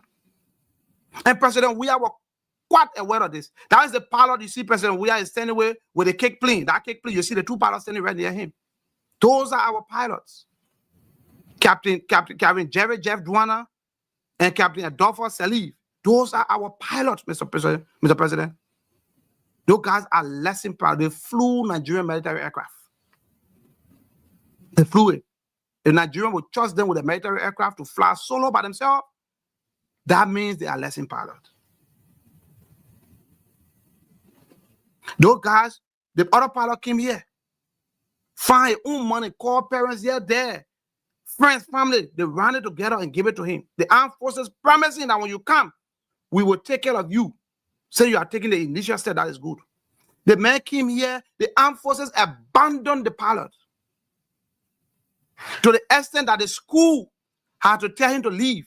The school expelled him. The school reported him to immigration and told them that you must leave the country with immediate effect because he never had the money to pay his fees. The pilot wrote the Ministry of National Defense. He wrote the Chief of Staff, Prince Johnson at the time. He did everything he could. The next thing, when the pilot wrote an open communication to President George Manuel Weah when he was president then. An open letter, which of course is allowed. Even in American history, read it. Generals, soldiers, officers have written the president open letter. When they go through the chain of command and the chain of command have failed them, that's why you are their commander-in-chief. If the chief fails them, they have no other resort. You are their last resort. They will write you open letter. And Mr. President, when that letter reaches you, need to respond. You're not in the barracks, you don't know what's going on there. You're not in the defense headquarters, you don't know what's going on there. But your troops are disenchanted. Today, the pilot is in America, hanging in the balance. He's established here. But that's a man that wants to go home like myself. We're not in America because we just want to be here. We're in America because we're seeking greener pasture. We're seeking refuge. We have all the education. We have all the skills. We have all the talent. that you need to move your services, your armed forces forward. These skills are here untouched. You get a pilot here. And by the way, the next show on the AFL, I'm going to bring a panelist, soldier that has served the armed forces, other people, the pilot, everybody's going to be on the show. You're going to hear their story. You're going to hear their ordeal. Why they left. The attrition rate is so high, Mr. President. Can you see that? Soldiers are leaving. The ones that are there because they have not gotten the opportunity yet. They're not there because they lack the job. The job is not attractive anymore, Mr. President. It's not. Please, do what you can do, Mr. President, before your troops turn their back on you. History has demonstrated that we are seeing it around. Mr. President, the air wing, you can establish the air wing. It is not expensive. People think when they say airplane, no. Mr. President, look at this aircraft. Look at this aircraft. If it is displayed on the screen, please let me know if you can see it. Look at the aircraft, Mr. President. This is a 12-passenger plane. The aircraft takes 12 passengers. And the press is called Cessna Turbo stationed there at HDT-206H. I'm not an Air Force guy, but we all know what an aircraft is. The aircraft price, Mr. President, now as I speak to you, a brand new one, it range between $750,000 to $1 million. Mr. President will have a budget of $1.2 billion. We can buy 3 of the aircraft or 2 of the aircraft, and you can establish the air wing. The aircraft is not just going to be used by the armed forces because of war or no. In peacetime, you can make the armed forces important. The air wing can be, they can use this aircraft. Let me show you what you can do. And this, by the way, this picture, this aircraft, this specification was Googled by the pilot that I talk about. That was that the armed forces allowed to come to America and abandon him. The specification of the aircraft was sent to me by him. This aircraft can be used for cargo and passenger transport. It can be used for intelligence gathering. It can be used for area surveillance. You get oil mining coming to take place. You have something say, oh, something happened in the forest in that place. So they board or something happening. You can use the aircraft. You can mount camera on it. It can do area surveillance for you. It can aid in maritime search and rescue operation, Mr. President. This small aircraft you see, it can carry 12 passengers. It can do it. It can help in air reconnaissance. It can serve as air ambulance service. It can provide air ambulance services. That is medical and casualty evacuation. It can do it. It can help in border security. It can help in humanitarian aid delivery when there's a natural disaster. This aircraft can go and deliver goods and services to your people. It can carry medical personnel fast on the ground. And it can also be used to transport ballot papers during elections. Election result take forever to come because there's no way to bring it. Election result is being tampered with because of the duration it stays. These aircraft can be used for that. And they can also be used for pilot training and conducting drills. Mr. President, the price for the aircraft online today, this Cessna aircraft, brand new one, is between $750,000 to $1 million. To have an airline or your small fleet of aircraft, you start from a humble beginning. From a humble beginning, Mr. President. Small aircraft, 12, you get 1, you get 2, you get 3. When you make a man, you have a fleet of aircraft. Then you can think of, and this aircraft are going to be bringing resources, going to be bringing fun, because you can use it for transportation. The pilots we have, they can fly the aircraft from one, and they don't need long airway to run. They don't need long airway to pick up. They are designed to pick up on a short, and they can even operate on a non-paved ground. where yellow machine clean the plane can land there. And Mr. President, this aircraft right now is in Liberia. The organization that are using it right now in Liberia, we got an organization called Mission Aviation Fellowship. It's in Liberia, they're operating today. They provide flight services in the country. They take people from one country, from the Southeast region there. They have that aircraft. They are using it for transportation. In the Southeast, in other places, they are using it. If a private entity will have it, why about a whole nation? And another entity that has it, Mr. President, is Golden Beryllium. Golden Beryllium has it. Golden Beryllium is used, they're operating palm oil in the Southeast region. You know that, Mr. President? Golden Beryllium have one of the aircraft. If private entities can have this aircraft and they are using it, government officials are traveling, Liberians are traveling, passengers are traveling, nothing is happening. When our Air Force have one or two of these, Mr. President, you have Air Force. The record will reflect, Mr. President, that you established the Air Force. That will be a legacy. Today, the record count somebody that started the Liberian Frontier Force. Their name is recorded in history as being the founder of that force. Mr. President, if you establish the Air Force, buy them 2 of these aircraft, call back your pilot here, pay them well. I can tell you today, Mr. President, the pilot and I see each other every day. We talk to each other every day. He want to go back home like yesterday. He don't want to be here. Like me, don't want to be here. We're not saying this because we are begging for a job. No, Mr. President. We're saying that because we got too much to offer. And we just here. The knowledge is just being wasted. When our country needs it. Do something, Mr. President. Buy the aircraft. The Air Force need that aircraft. The Air Force need that aircraft. Buy 2 of it. 1 million, 1 million. If you buy it and put it there, you got 2 of it.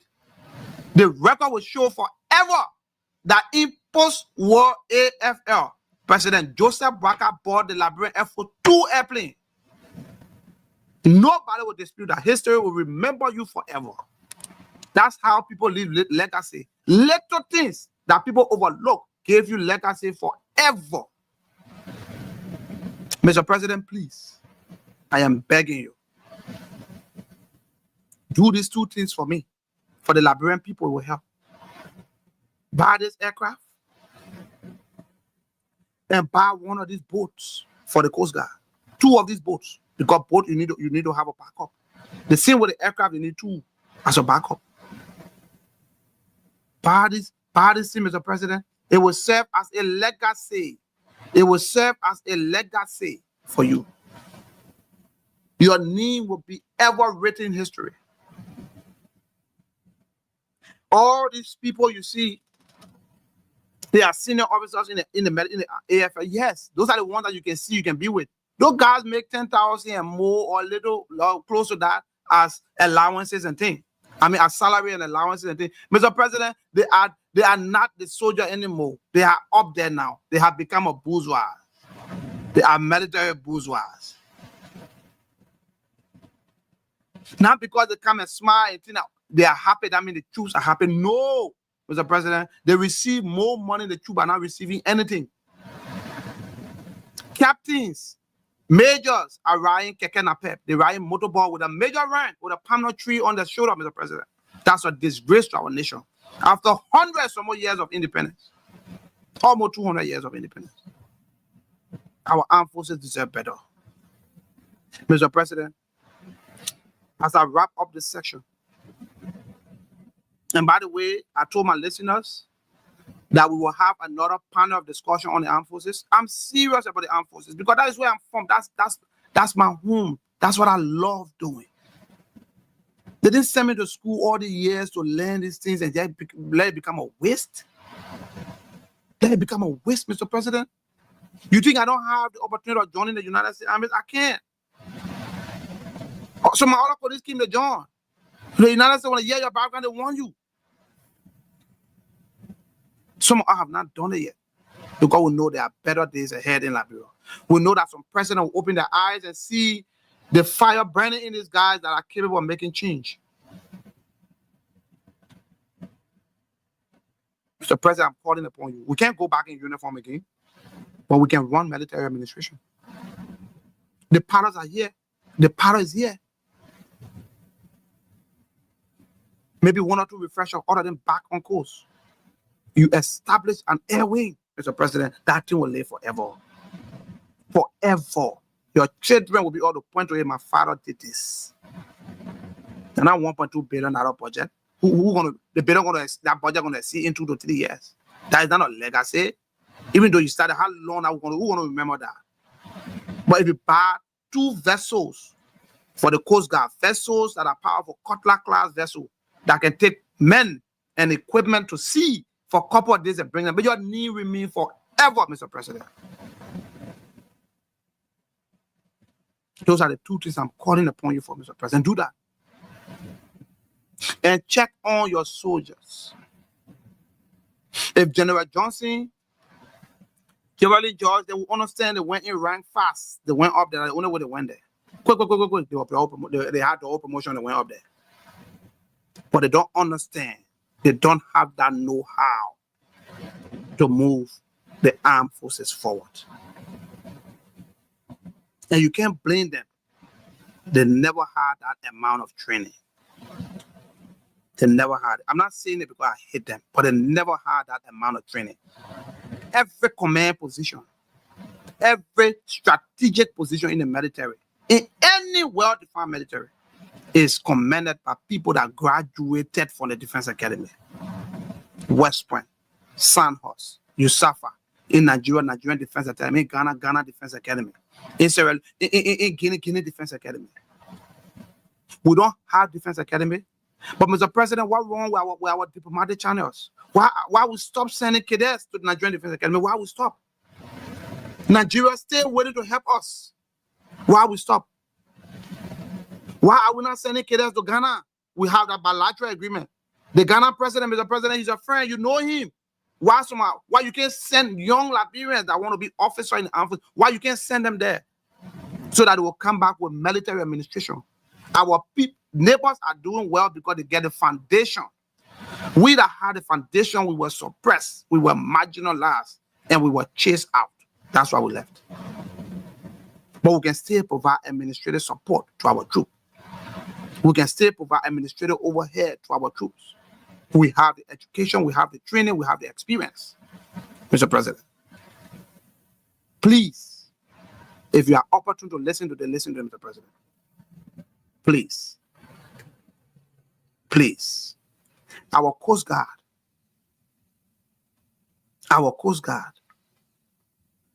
We all know when the Coast Guard was founded, the Coast Guard was being commanded by a lieutenant. A lieutenant in the Navy or the Coast Guard is a captain in the Army.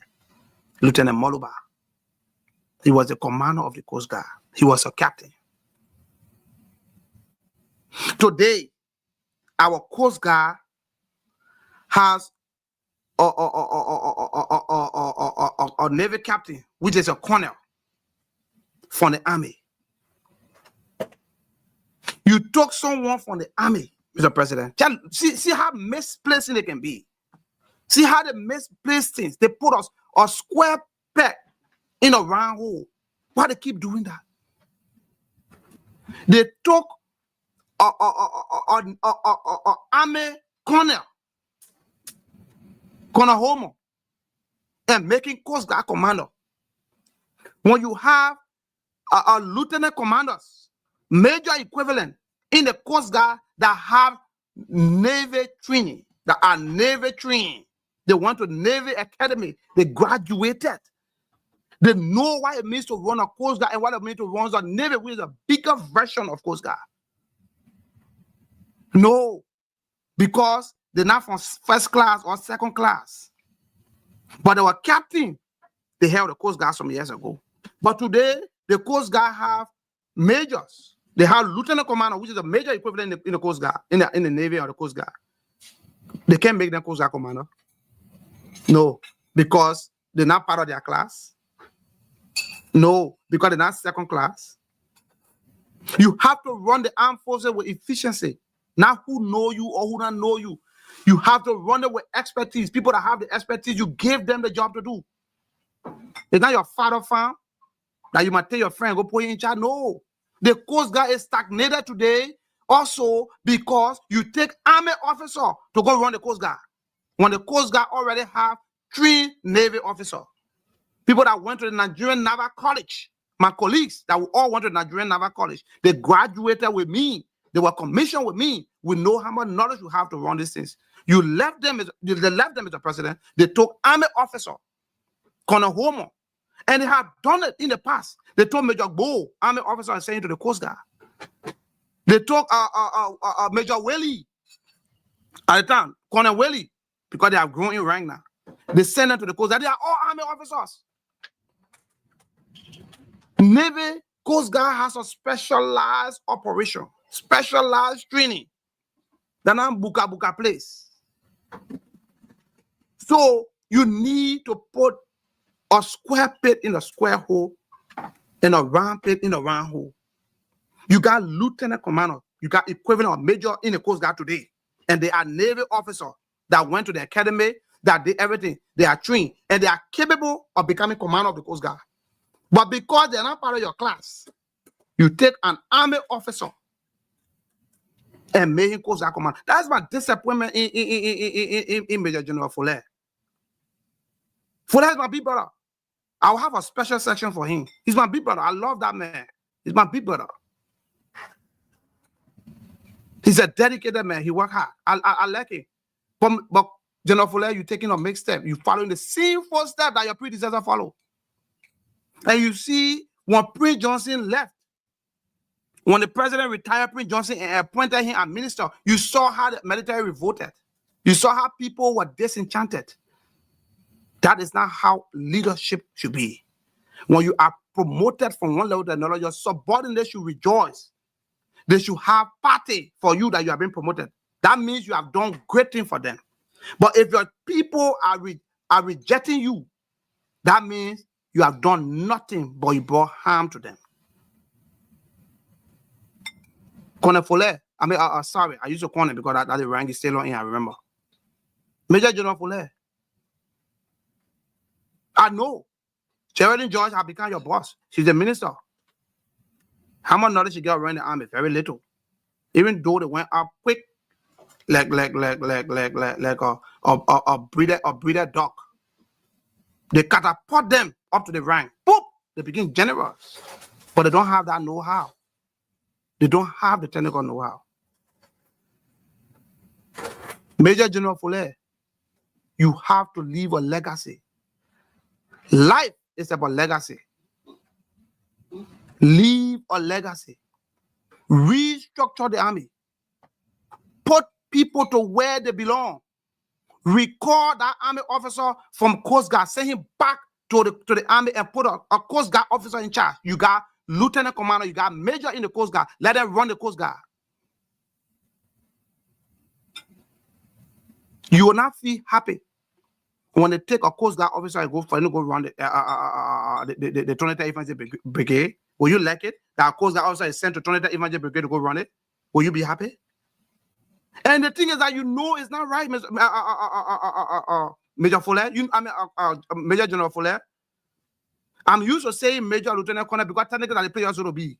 It's going to be way up there by now. You went up there too fast. Your counterpart then go check it other places that went to graduate at the time you graduated, they are colonels. They're not Major General. So when Zanka then retire so fast, they retire them. And Zanka was one of the most bobo Minister of National Defense. Most bobo one. He did not seek the troop welfare, nothing. No press statement, nothing. The guy was just, Nigerian man says, shy iska. Drinking tea and just have money, his business, that won't let nothing concern me. I would not stress myself. That's the kind of situation that he was in. Honor he watched, nothing happened for the military. Well, at defense minister, even as chief of staff, they were there all day telling us that when the Nigerian officers leave, when they take charge, they will do better. Y'all will see how things will improve when the Nigerian people left. The army went straight down the drain. Honor their watch. Those Nigerian officers went to the academy. They knew what it takes to run the military. That's why you see the military was still up there. But today, you guys were 3 months trained, 4 months trained. You don't have what it takes. You need expertise. You need experts. Mr. President, in as much as our generals or our defense minister have much to do, have a lot of things to learn, a lot of things to do, because they are not capable, work on a budget for the armed forces. That money is nothing. Seek your troop welfare. Seek your troop well-being. And before I leave, finally, Mr. President, this one goes to you. The military is operated on a class basis. First class, second class, third class. The military is operated in other countries on a course. They call you course. When you're, but they said you go, they call your course. The other said they call it course. Course 1, Nigeria Defense Academy say course 1, course 2, course 3, all the way now they have almost course 75 or so. I'm a member of 60 regular course. I'm course 60. Now they have almost 80 in Nigeria there. So, Mr. President, in Nigeria, in Ghana, in Sierra Leone, in Ivory Coast, in the Gambia, everywhere, promotion is based on class. In the armed forces for experience, and that's the information people that are around you, because they don't have that know-how. They don't know how it works. They will not be able to advise you. We understand it is your constitutional prerogative to appoint chief of staff, to appoint defense minister. Yes, the country will give you that thing. But it is also experience that experts guide you through the process. People that understand what military administration is. Some can now run it behind you there because they just want to get back in government to steal again like it stole before. Some can stole our money. That court case. I will get back on it. That court case where he had with the AFL. He stole our money. Samuka stole our money. He's a criminal. He ought to be prosecuted for that. President Weah, you never supposed to pardon that man. That man had, what that man did, had a propensity of causing war. Causing unrest in the country. You eat soldier people money. Then he lied, said President Ellen Johnson told you to do it. You said you are a military man before. According to you, you said you were colonel. That the rank you say you start to. I don't know colonel in the police, because when they say you're a red beret, I think not police. So it's all colonel, it's all colonel police, not colonel army. According to you, you know you're not supposed to take unlawful orders. Any order that's unlawful, you're not supposed to take it. The first thing, you took our money forcibly. We did not consent to you taking our money to keep it. We did not consent. If you say you will keep soldier people money or anybody money, if you want to have a compulsory saving, I should sign a paperwork saying that I agree for you to keep such amount of money for me, and I will receive a social time, it will be this amount. You did not. No soldier or officer can show you any paperwork they sign that you're going to keep money for them, that they agree for you, Brandon Samuka, criminal Brandon Samuka, to keep money for them. No soldier can show you that. But the soldiers were afraid to speak out. Yeah, because they will reach on them.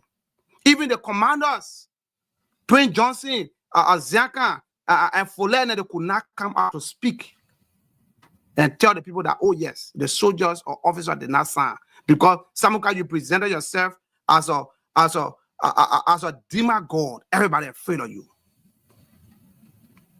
That's how you are so powerful, thinking that you are God. You move with your shoulder held so high that you are God. God get a way to break people. Go read the story of Nabucodonosor. He broke him down, saying in the wilderness. You think you're going to be senator or Lofa Kante? When you took our money, you stole our money, you took it to Lofa to go run campaign? That the military money you took, our money you took without our consent. And the law found you guilty for that. Don't lie on Ellen tell you to take it. Even when you tell you to take it, that was unlawful order issue. I said no. It was unlawful. In the military, I don't take lawful or unlawful order. And you know that. And you are the Minister of National Defense, you are subject to the UCMJ, and you know that. You sat down there and lied to the people that President Ellen told you to take the money, and you took our money, our high, the money already plenty. You took some from there and take it to Lofa County and go and run campaign with it, and you win. They don't let you take office. They will use you as a political maggot. They will use you to shine. Like Joe, we are used you to shine. President, we are used you to shine. Take off, say you pardon you. So the Lofa County can say, oh yeah, you pardon our son. And President Baga will stagnate you somewhere. You're not coming back down there. You are a criminal. And you ought to be addressed as a criminal. Even though you are a pardon criminal. Everybody know you are a pardon criminal, Samuka. You are a criminal. You should hide your face from Liberian politics. Don't even want to get your job, don't take it. How you even sleep at night? How do you even sleep at night, Samuka? How? You are a criminal. Hardcore criminal too. You think Liberian people are going to listen to you and make you senator in the horse they're passing around? That's the thing of Liberia. The culture of impunity is too much. People does wrong, you let them go because of political affiliation. Why would you pardon that guy, Mr. President? That may have the ability to create war in the country. When the soldiers are going to revolt and take over the street and take over government, what's going to happen? Because of one Samuka. Those kind of people are to be sent to Bela Yara. Let them go to the place and reopen Bela and send those people there. Because he did nothing less than what Ellen Johnson and did to bring war in the country. That's exactly the kind of thing they did. And that was what you were about to do in Liberia there. You need to pay for that. You pay for your sin. You will pay for your sin, Mr. Samuka, you pay. So, Mr. President, promotion is based on class. Every country. If you are promoting an officer, for example, if we are the member of Prince Johnson, I will give a practical example. Prince Johnson, General Prince Johnson. If I say Prince Johnson, all of them are general now. So I'll just call it quickly. Prince Johnson, Zanka, Major General, Geraldine George, Brigadier General, Fuller, Major General. All these guys are from class 1, which we call the first class, class 1, Mr. President. In the military system of administration, in your class, in your set, only one person becomes chief of staff. Even in Nigeria, only one becomes service chief, and one might have the opportunity to become a joint chief, but we don't have joint chief, we got chief of staff. Only one person in the set becomes chief of staff. So the moment one person in that set, Mr. President, is promoted to chief of staff, the rest of them are supposed to be retired. Because that's how the military grow. That's how people move up. Now second class in the AFL cannot move up the stock. Because you're promoting everybody in first class one by one. It's not like that, Mr. President. In your set, it's only one person that is lucky to make chief of staff. That's how a military administration works. When you are promoted to chief of staff, your rest of your set are retired. That's how the system is. A pyramid. When you come from down, you're planted. As you go up, it become narrow. One man gets to the top. But Mr. President, they keep promoting people from the first class. So when second class gonna get there? When third class gonna get there? When fourth class gonna get there? They're gonna be old. Because I see why it happening, because you don't have the right people near you to advise you, Mr. President. They don't know about military administration. They don't know how military is supposed to be run. They got zero clue. Zero clue. So, Mr. President, it's not late. Promote per class. Promote per class. One person from first class become chief of staff. After 1 year, 2 years, you retire them and promote somebody from second class. Like that. That's how people grow in the military. Because the military is, you come from first lieutenant, from second lieutenant, you go up, go up, go up, go up. You can't be stuck to one rank. No. For how many years? You be stuck to the rank. For what? People have to grow. Because the military is about service. You serve, you leave. You got to be old with stick before you leave. No. Because when you leave the military, you got other things to do. You can be hired by the Ministry of National Defense. You can be hired by NS. You can be hired by another person.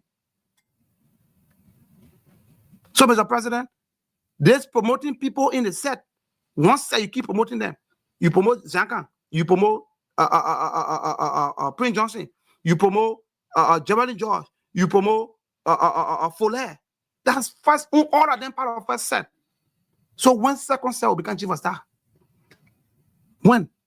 Second set will hit the chief. They will not hit the chief, Mr. President, will get old. Then you retire. Then they will just, out of sick or something, they can't go for, they just stop. People around you don't understand military administration, so they're not going to tell you, Mr. President. They don't understand how it works. So please, the class system, and it needs to be documented, make it into paperwork. The few days, Mr. President, you retired some AFL personnel. You gave them 40, 30,000, 40,000. It's commendable. That's what we're supposed to be seeing. But Mr. President, how sustainable it is? How sustainable it is? Can you sustain that? Will the next government sustain that? That money that you gave to them, that retirement money, is it driven by policy? Is it policy driven? Is there something written that you have, a written law that you will follow so that other people will come and follow that law? Because if you retire them with 40,000, 35,000, they go to the next set up, you get them 5,000, 2,000, they will be disenchanted. Because the poor retired, you get anything. Nothing. But other people got 40,000. We are happy that they got 40,000. They serve for long. We like it. That's how the military people should leave with honor, with some good money. But Mr. President, let it be driven by policy. Let it be driven by policy, Mr. President, please. So I will open the phone line for a few minutes. I know it's late now. I've taken much of your time, but the topic is so there are a lot of things to cover. We will have another topic. We will have another topic very soon. The same topic, but we'll have a panel this time around to come and talk about these things. We'll have a whole panel to come and talk about the armed forces. People will give you their audio. People will explain their story just the way I explain mine. So you can see the phone numbers on there. The phone numbers are there, the WhatsApp line. You can call on the WhatsApp line. You can call on the WhatsApp line and we will be able to entertain your call. Let me get the WhatsApp number real quick.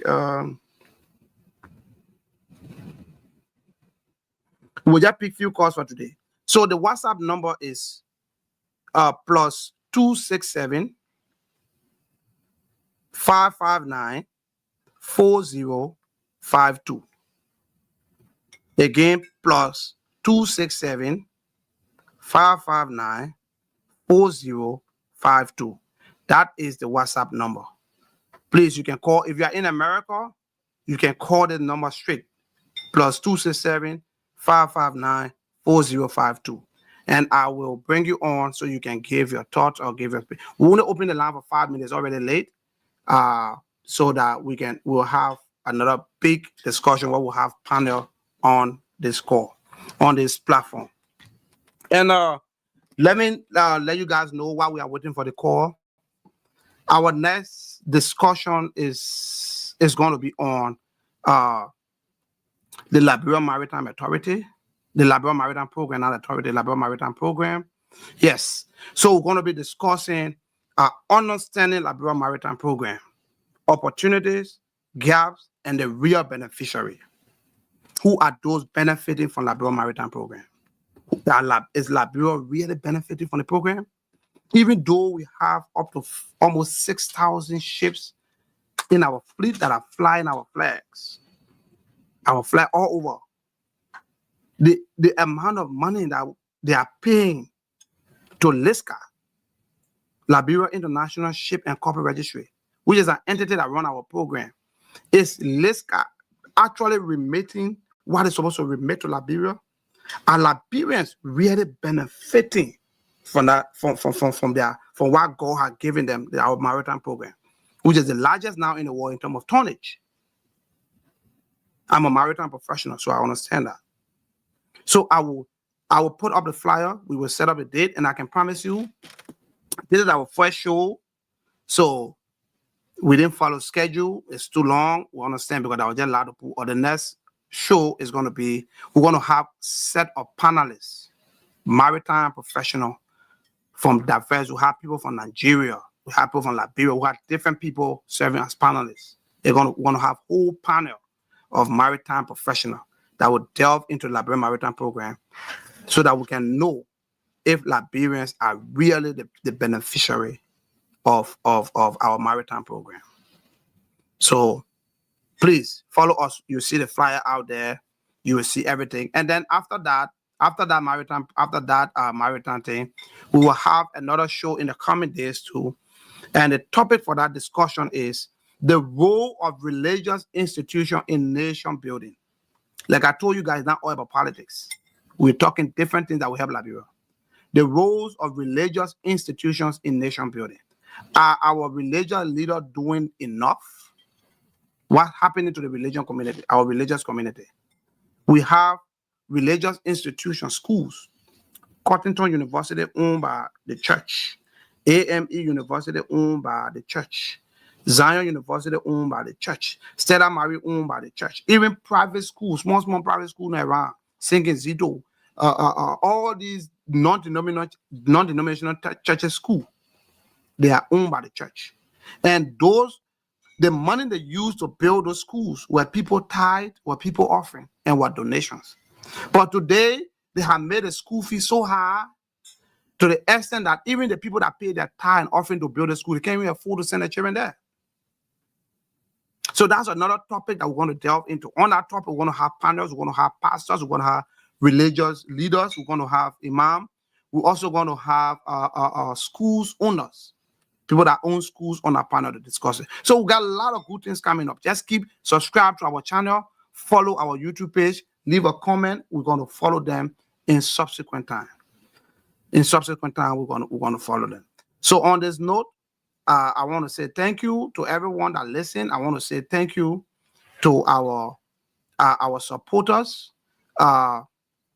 Miss Felicia Fee Pensy. Miss Pensy has been one of the engineers behind this whole broadcast. I'm so happy. She taught me a lot of things about Facebook and other things. And above all, I want to say thank you, and I want to dedicate the show to my wife, Miss Evelyn Sibo. She's been a very big inspiration behind this thing. She did extremely well. She's doing extremely well, entertaining me of all my noise making, all my shouting in the house and other things. She been there as my backbone. So I want to commend her for this. Let her keep loving me and keep supporting my dreams. And I want to appreciate everybody that helped in making the day a success. Captain Vania Dover-Saliv, our captain, our pilot, he also helped in making this day successful. My friend Emmanuel, Emmanuel, he helped in making Lawrence, not Emmanuel, he helped in making this program a success. So the lines are open. You can call, or we're going to shut the show down. It's been almost 4 hours now for the show. In the next season of the show, we're going to have a lot of people on the panel coming on. So again, I'm going to play our intro video while we wait for the call. If we don't have a call coming through, we'll just call it a day. At least a lot of information was provided and a lot of things were said. So I will play our intro video again so you can see. It's something that was developed by myself while sitting in my living room. And, there's still room for improvement, other thing. But watch the video and listen to the wording. Follow the wording, not just what you see, but what you hear. From the towering peaks of the Woolajezi Mountain in Lofa County to the golden plains of Bomi River Basin, through the verdant greens of the Sapo National Park, a place where monkeys whisper secrets and pygmy hippos tread unseen, from the valleys to the roaring coasts of Monrovia, Buchanan, Harper, and Robertsport. These are the voices that travel unfiltered, uncaged, and unstoppable. Welcome to the Liberian Voices Unfiltered, the platform where we speak the languages of the land, celebrate the cultures of our people, beat the drums of our tribes, and dance to the rhythms of our identity. This platform is more than just a broadcast. It's a movement, a megaphone for the people. No scripts, no sugarcoating, no stage management, just the truth, pure, bold, and proudly Liberian. Tune in, turn up the volume, and join your host, George Senator Sibo, the Pan-Africanist, shaking the mic, breaking the silence, and speaking for the nation and its people. The Liberian Voices Unfiltered. All hail, Liberia hail. It is raw, it is real, it is authentic. From the bushes to the beaches, this is our voices, our truth, and our story. It must be heard. So there you have it. That's our intro video. I sat down right in my living room and I made that video. So you can sit, just practice on the internet. The internet AI can do a lot of stuff. And also our theme song is also, I also made it one myself. For those that are just listening, I made a song myself sitting right in my living room from AI, artificial intelligence taking over my people. Listen to this. Yeah. You're tuned into the heartbeat of Mama Liberia, where truth meets the people and every voice is heard. This is Liberian Voices Unfiltered. Oh, we're speaking truth tonight. Liberia, let your voices rise. From the streets of Monrovia to the hills of Nimba, we're bringing light where the truth's been hindered. Politics and power, let's break it down. We talk the real, no mask, no crown. Economy shaking, but we still stand tall. Business and trade, we can uplift all. From the youth to the elders, we all gotta say.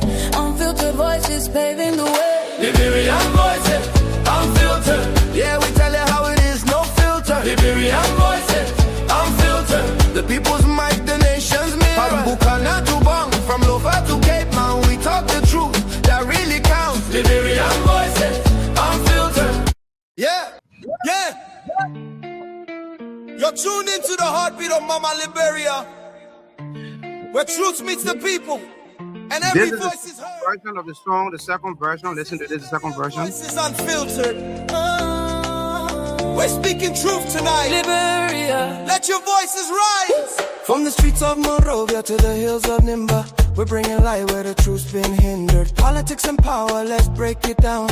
We talk the real, no mask, no crown. Economy shaking, but we still stand tall. Business and trade, we can uplift all. From the youth to the elders, we all gotta say. Unfiltered voices paving the way. Liberian Voices unfiltered. Yeah, we tell it how it is, no filter. Liberian Voices unfiltered. The people's mic, the nation's mirror. From Buchanan to Bong, from Lofa to Cape Mount, we talk the truth that really counts. Liberian Voices unfiltered. Your story, your power, your sound. Healthcare, education, we... Yeah! You're tuned into the heartbeat of Mama version of the song. We got full version of it. Listen to the one again. You're tuned into the heartbeat of Mama Liberia, where truth meets the people and every voice is heard. This is Liberian Voices Unfiltered. Oh, we're speaking truth tonight. Let your voices rise. Oh, we're speaking truth tonight. Yeah, let your voices rise. From the streets of Monrovia to the hills of Nimba, we're bringing light where the truth's been hindered. Politics and power, let's break it down. We talk the real, no mask, no crown. Economy shaking, but we still stand tall. Business and trade, we can uplift all. From the youth to the elders, we all gotta say. Unfiltered voices, paving the way. Liberian Voices, unfiltered. Yeah, we tell it how it is, no filter. Liberian Voices, unfiltered. The people's mic, the nation's mirror. From Buchanan to Bong, from Lofa to Cape Mount, we talk the truth that really counts. Liberian Voices, unfiltered. Your story, your power, your sound. Healthcare, education, we go discuss. From clinics to classrooms, who can we trust? Social justice, human rights. We shine in truth like city lights. Public policy, So, ladies and gentlemen, how well you watch the game, how well you listen. I appreciate the comments. I'm going to go through everything. I'm going to be able to respond to some of those comments. And we will take your recommendation. Like we said, this is our first podcast. It was very lengthy. Someone in the future going to make it short, sweet, and break it down into various segments. I know we took a lot of your time. We appreciate it. And we hope that you can subscribe to our channel. You can like our YouTube channel. It's called Liberian Voices Unfiltered. Just subscribe to the channel, like the channel. So anytime we are having a show, you can see it. You can see it live. You can follow. Our Facebook page is on my Facebook page. You see George Thibault. But on my main Facebook account, you see George Thibault. But we have a Facebook page called Liberian Voices Unfiltered. I ask you to follow the page and like the page and make a comment on everything we do. So I appreciate. I tell you, thank you for supporting the show. We still need panelists. Like I said, we need panelists. We need people to join us as panelists on the show. If you are interested, please come and form part of the show. We will appreciate everyone that want to be. We want to have a diverse background, people from diverse background, diverse thinking and contribution to give to Liberian people. So we say thank you, and we call this a day. God bless you. Good night, afternoon, wherever you are. We say thank you for being with us. Keep on following us and keep on supporting us. God bless. Ciao.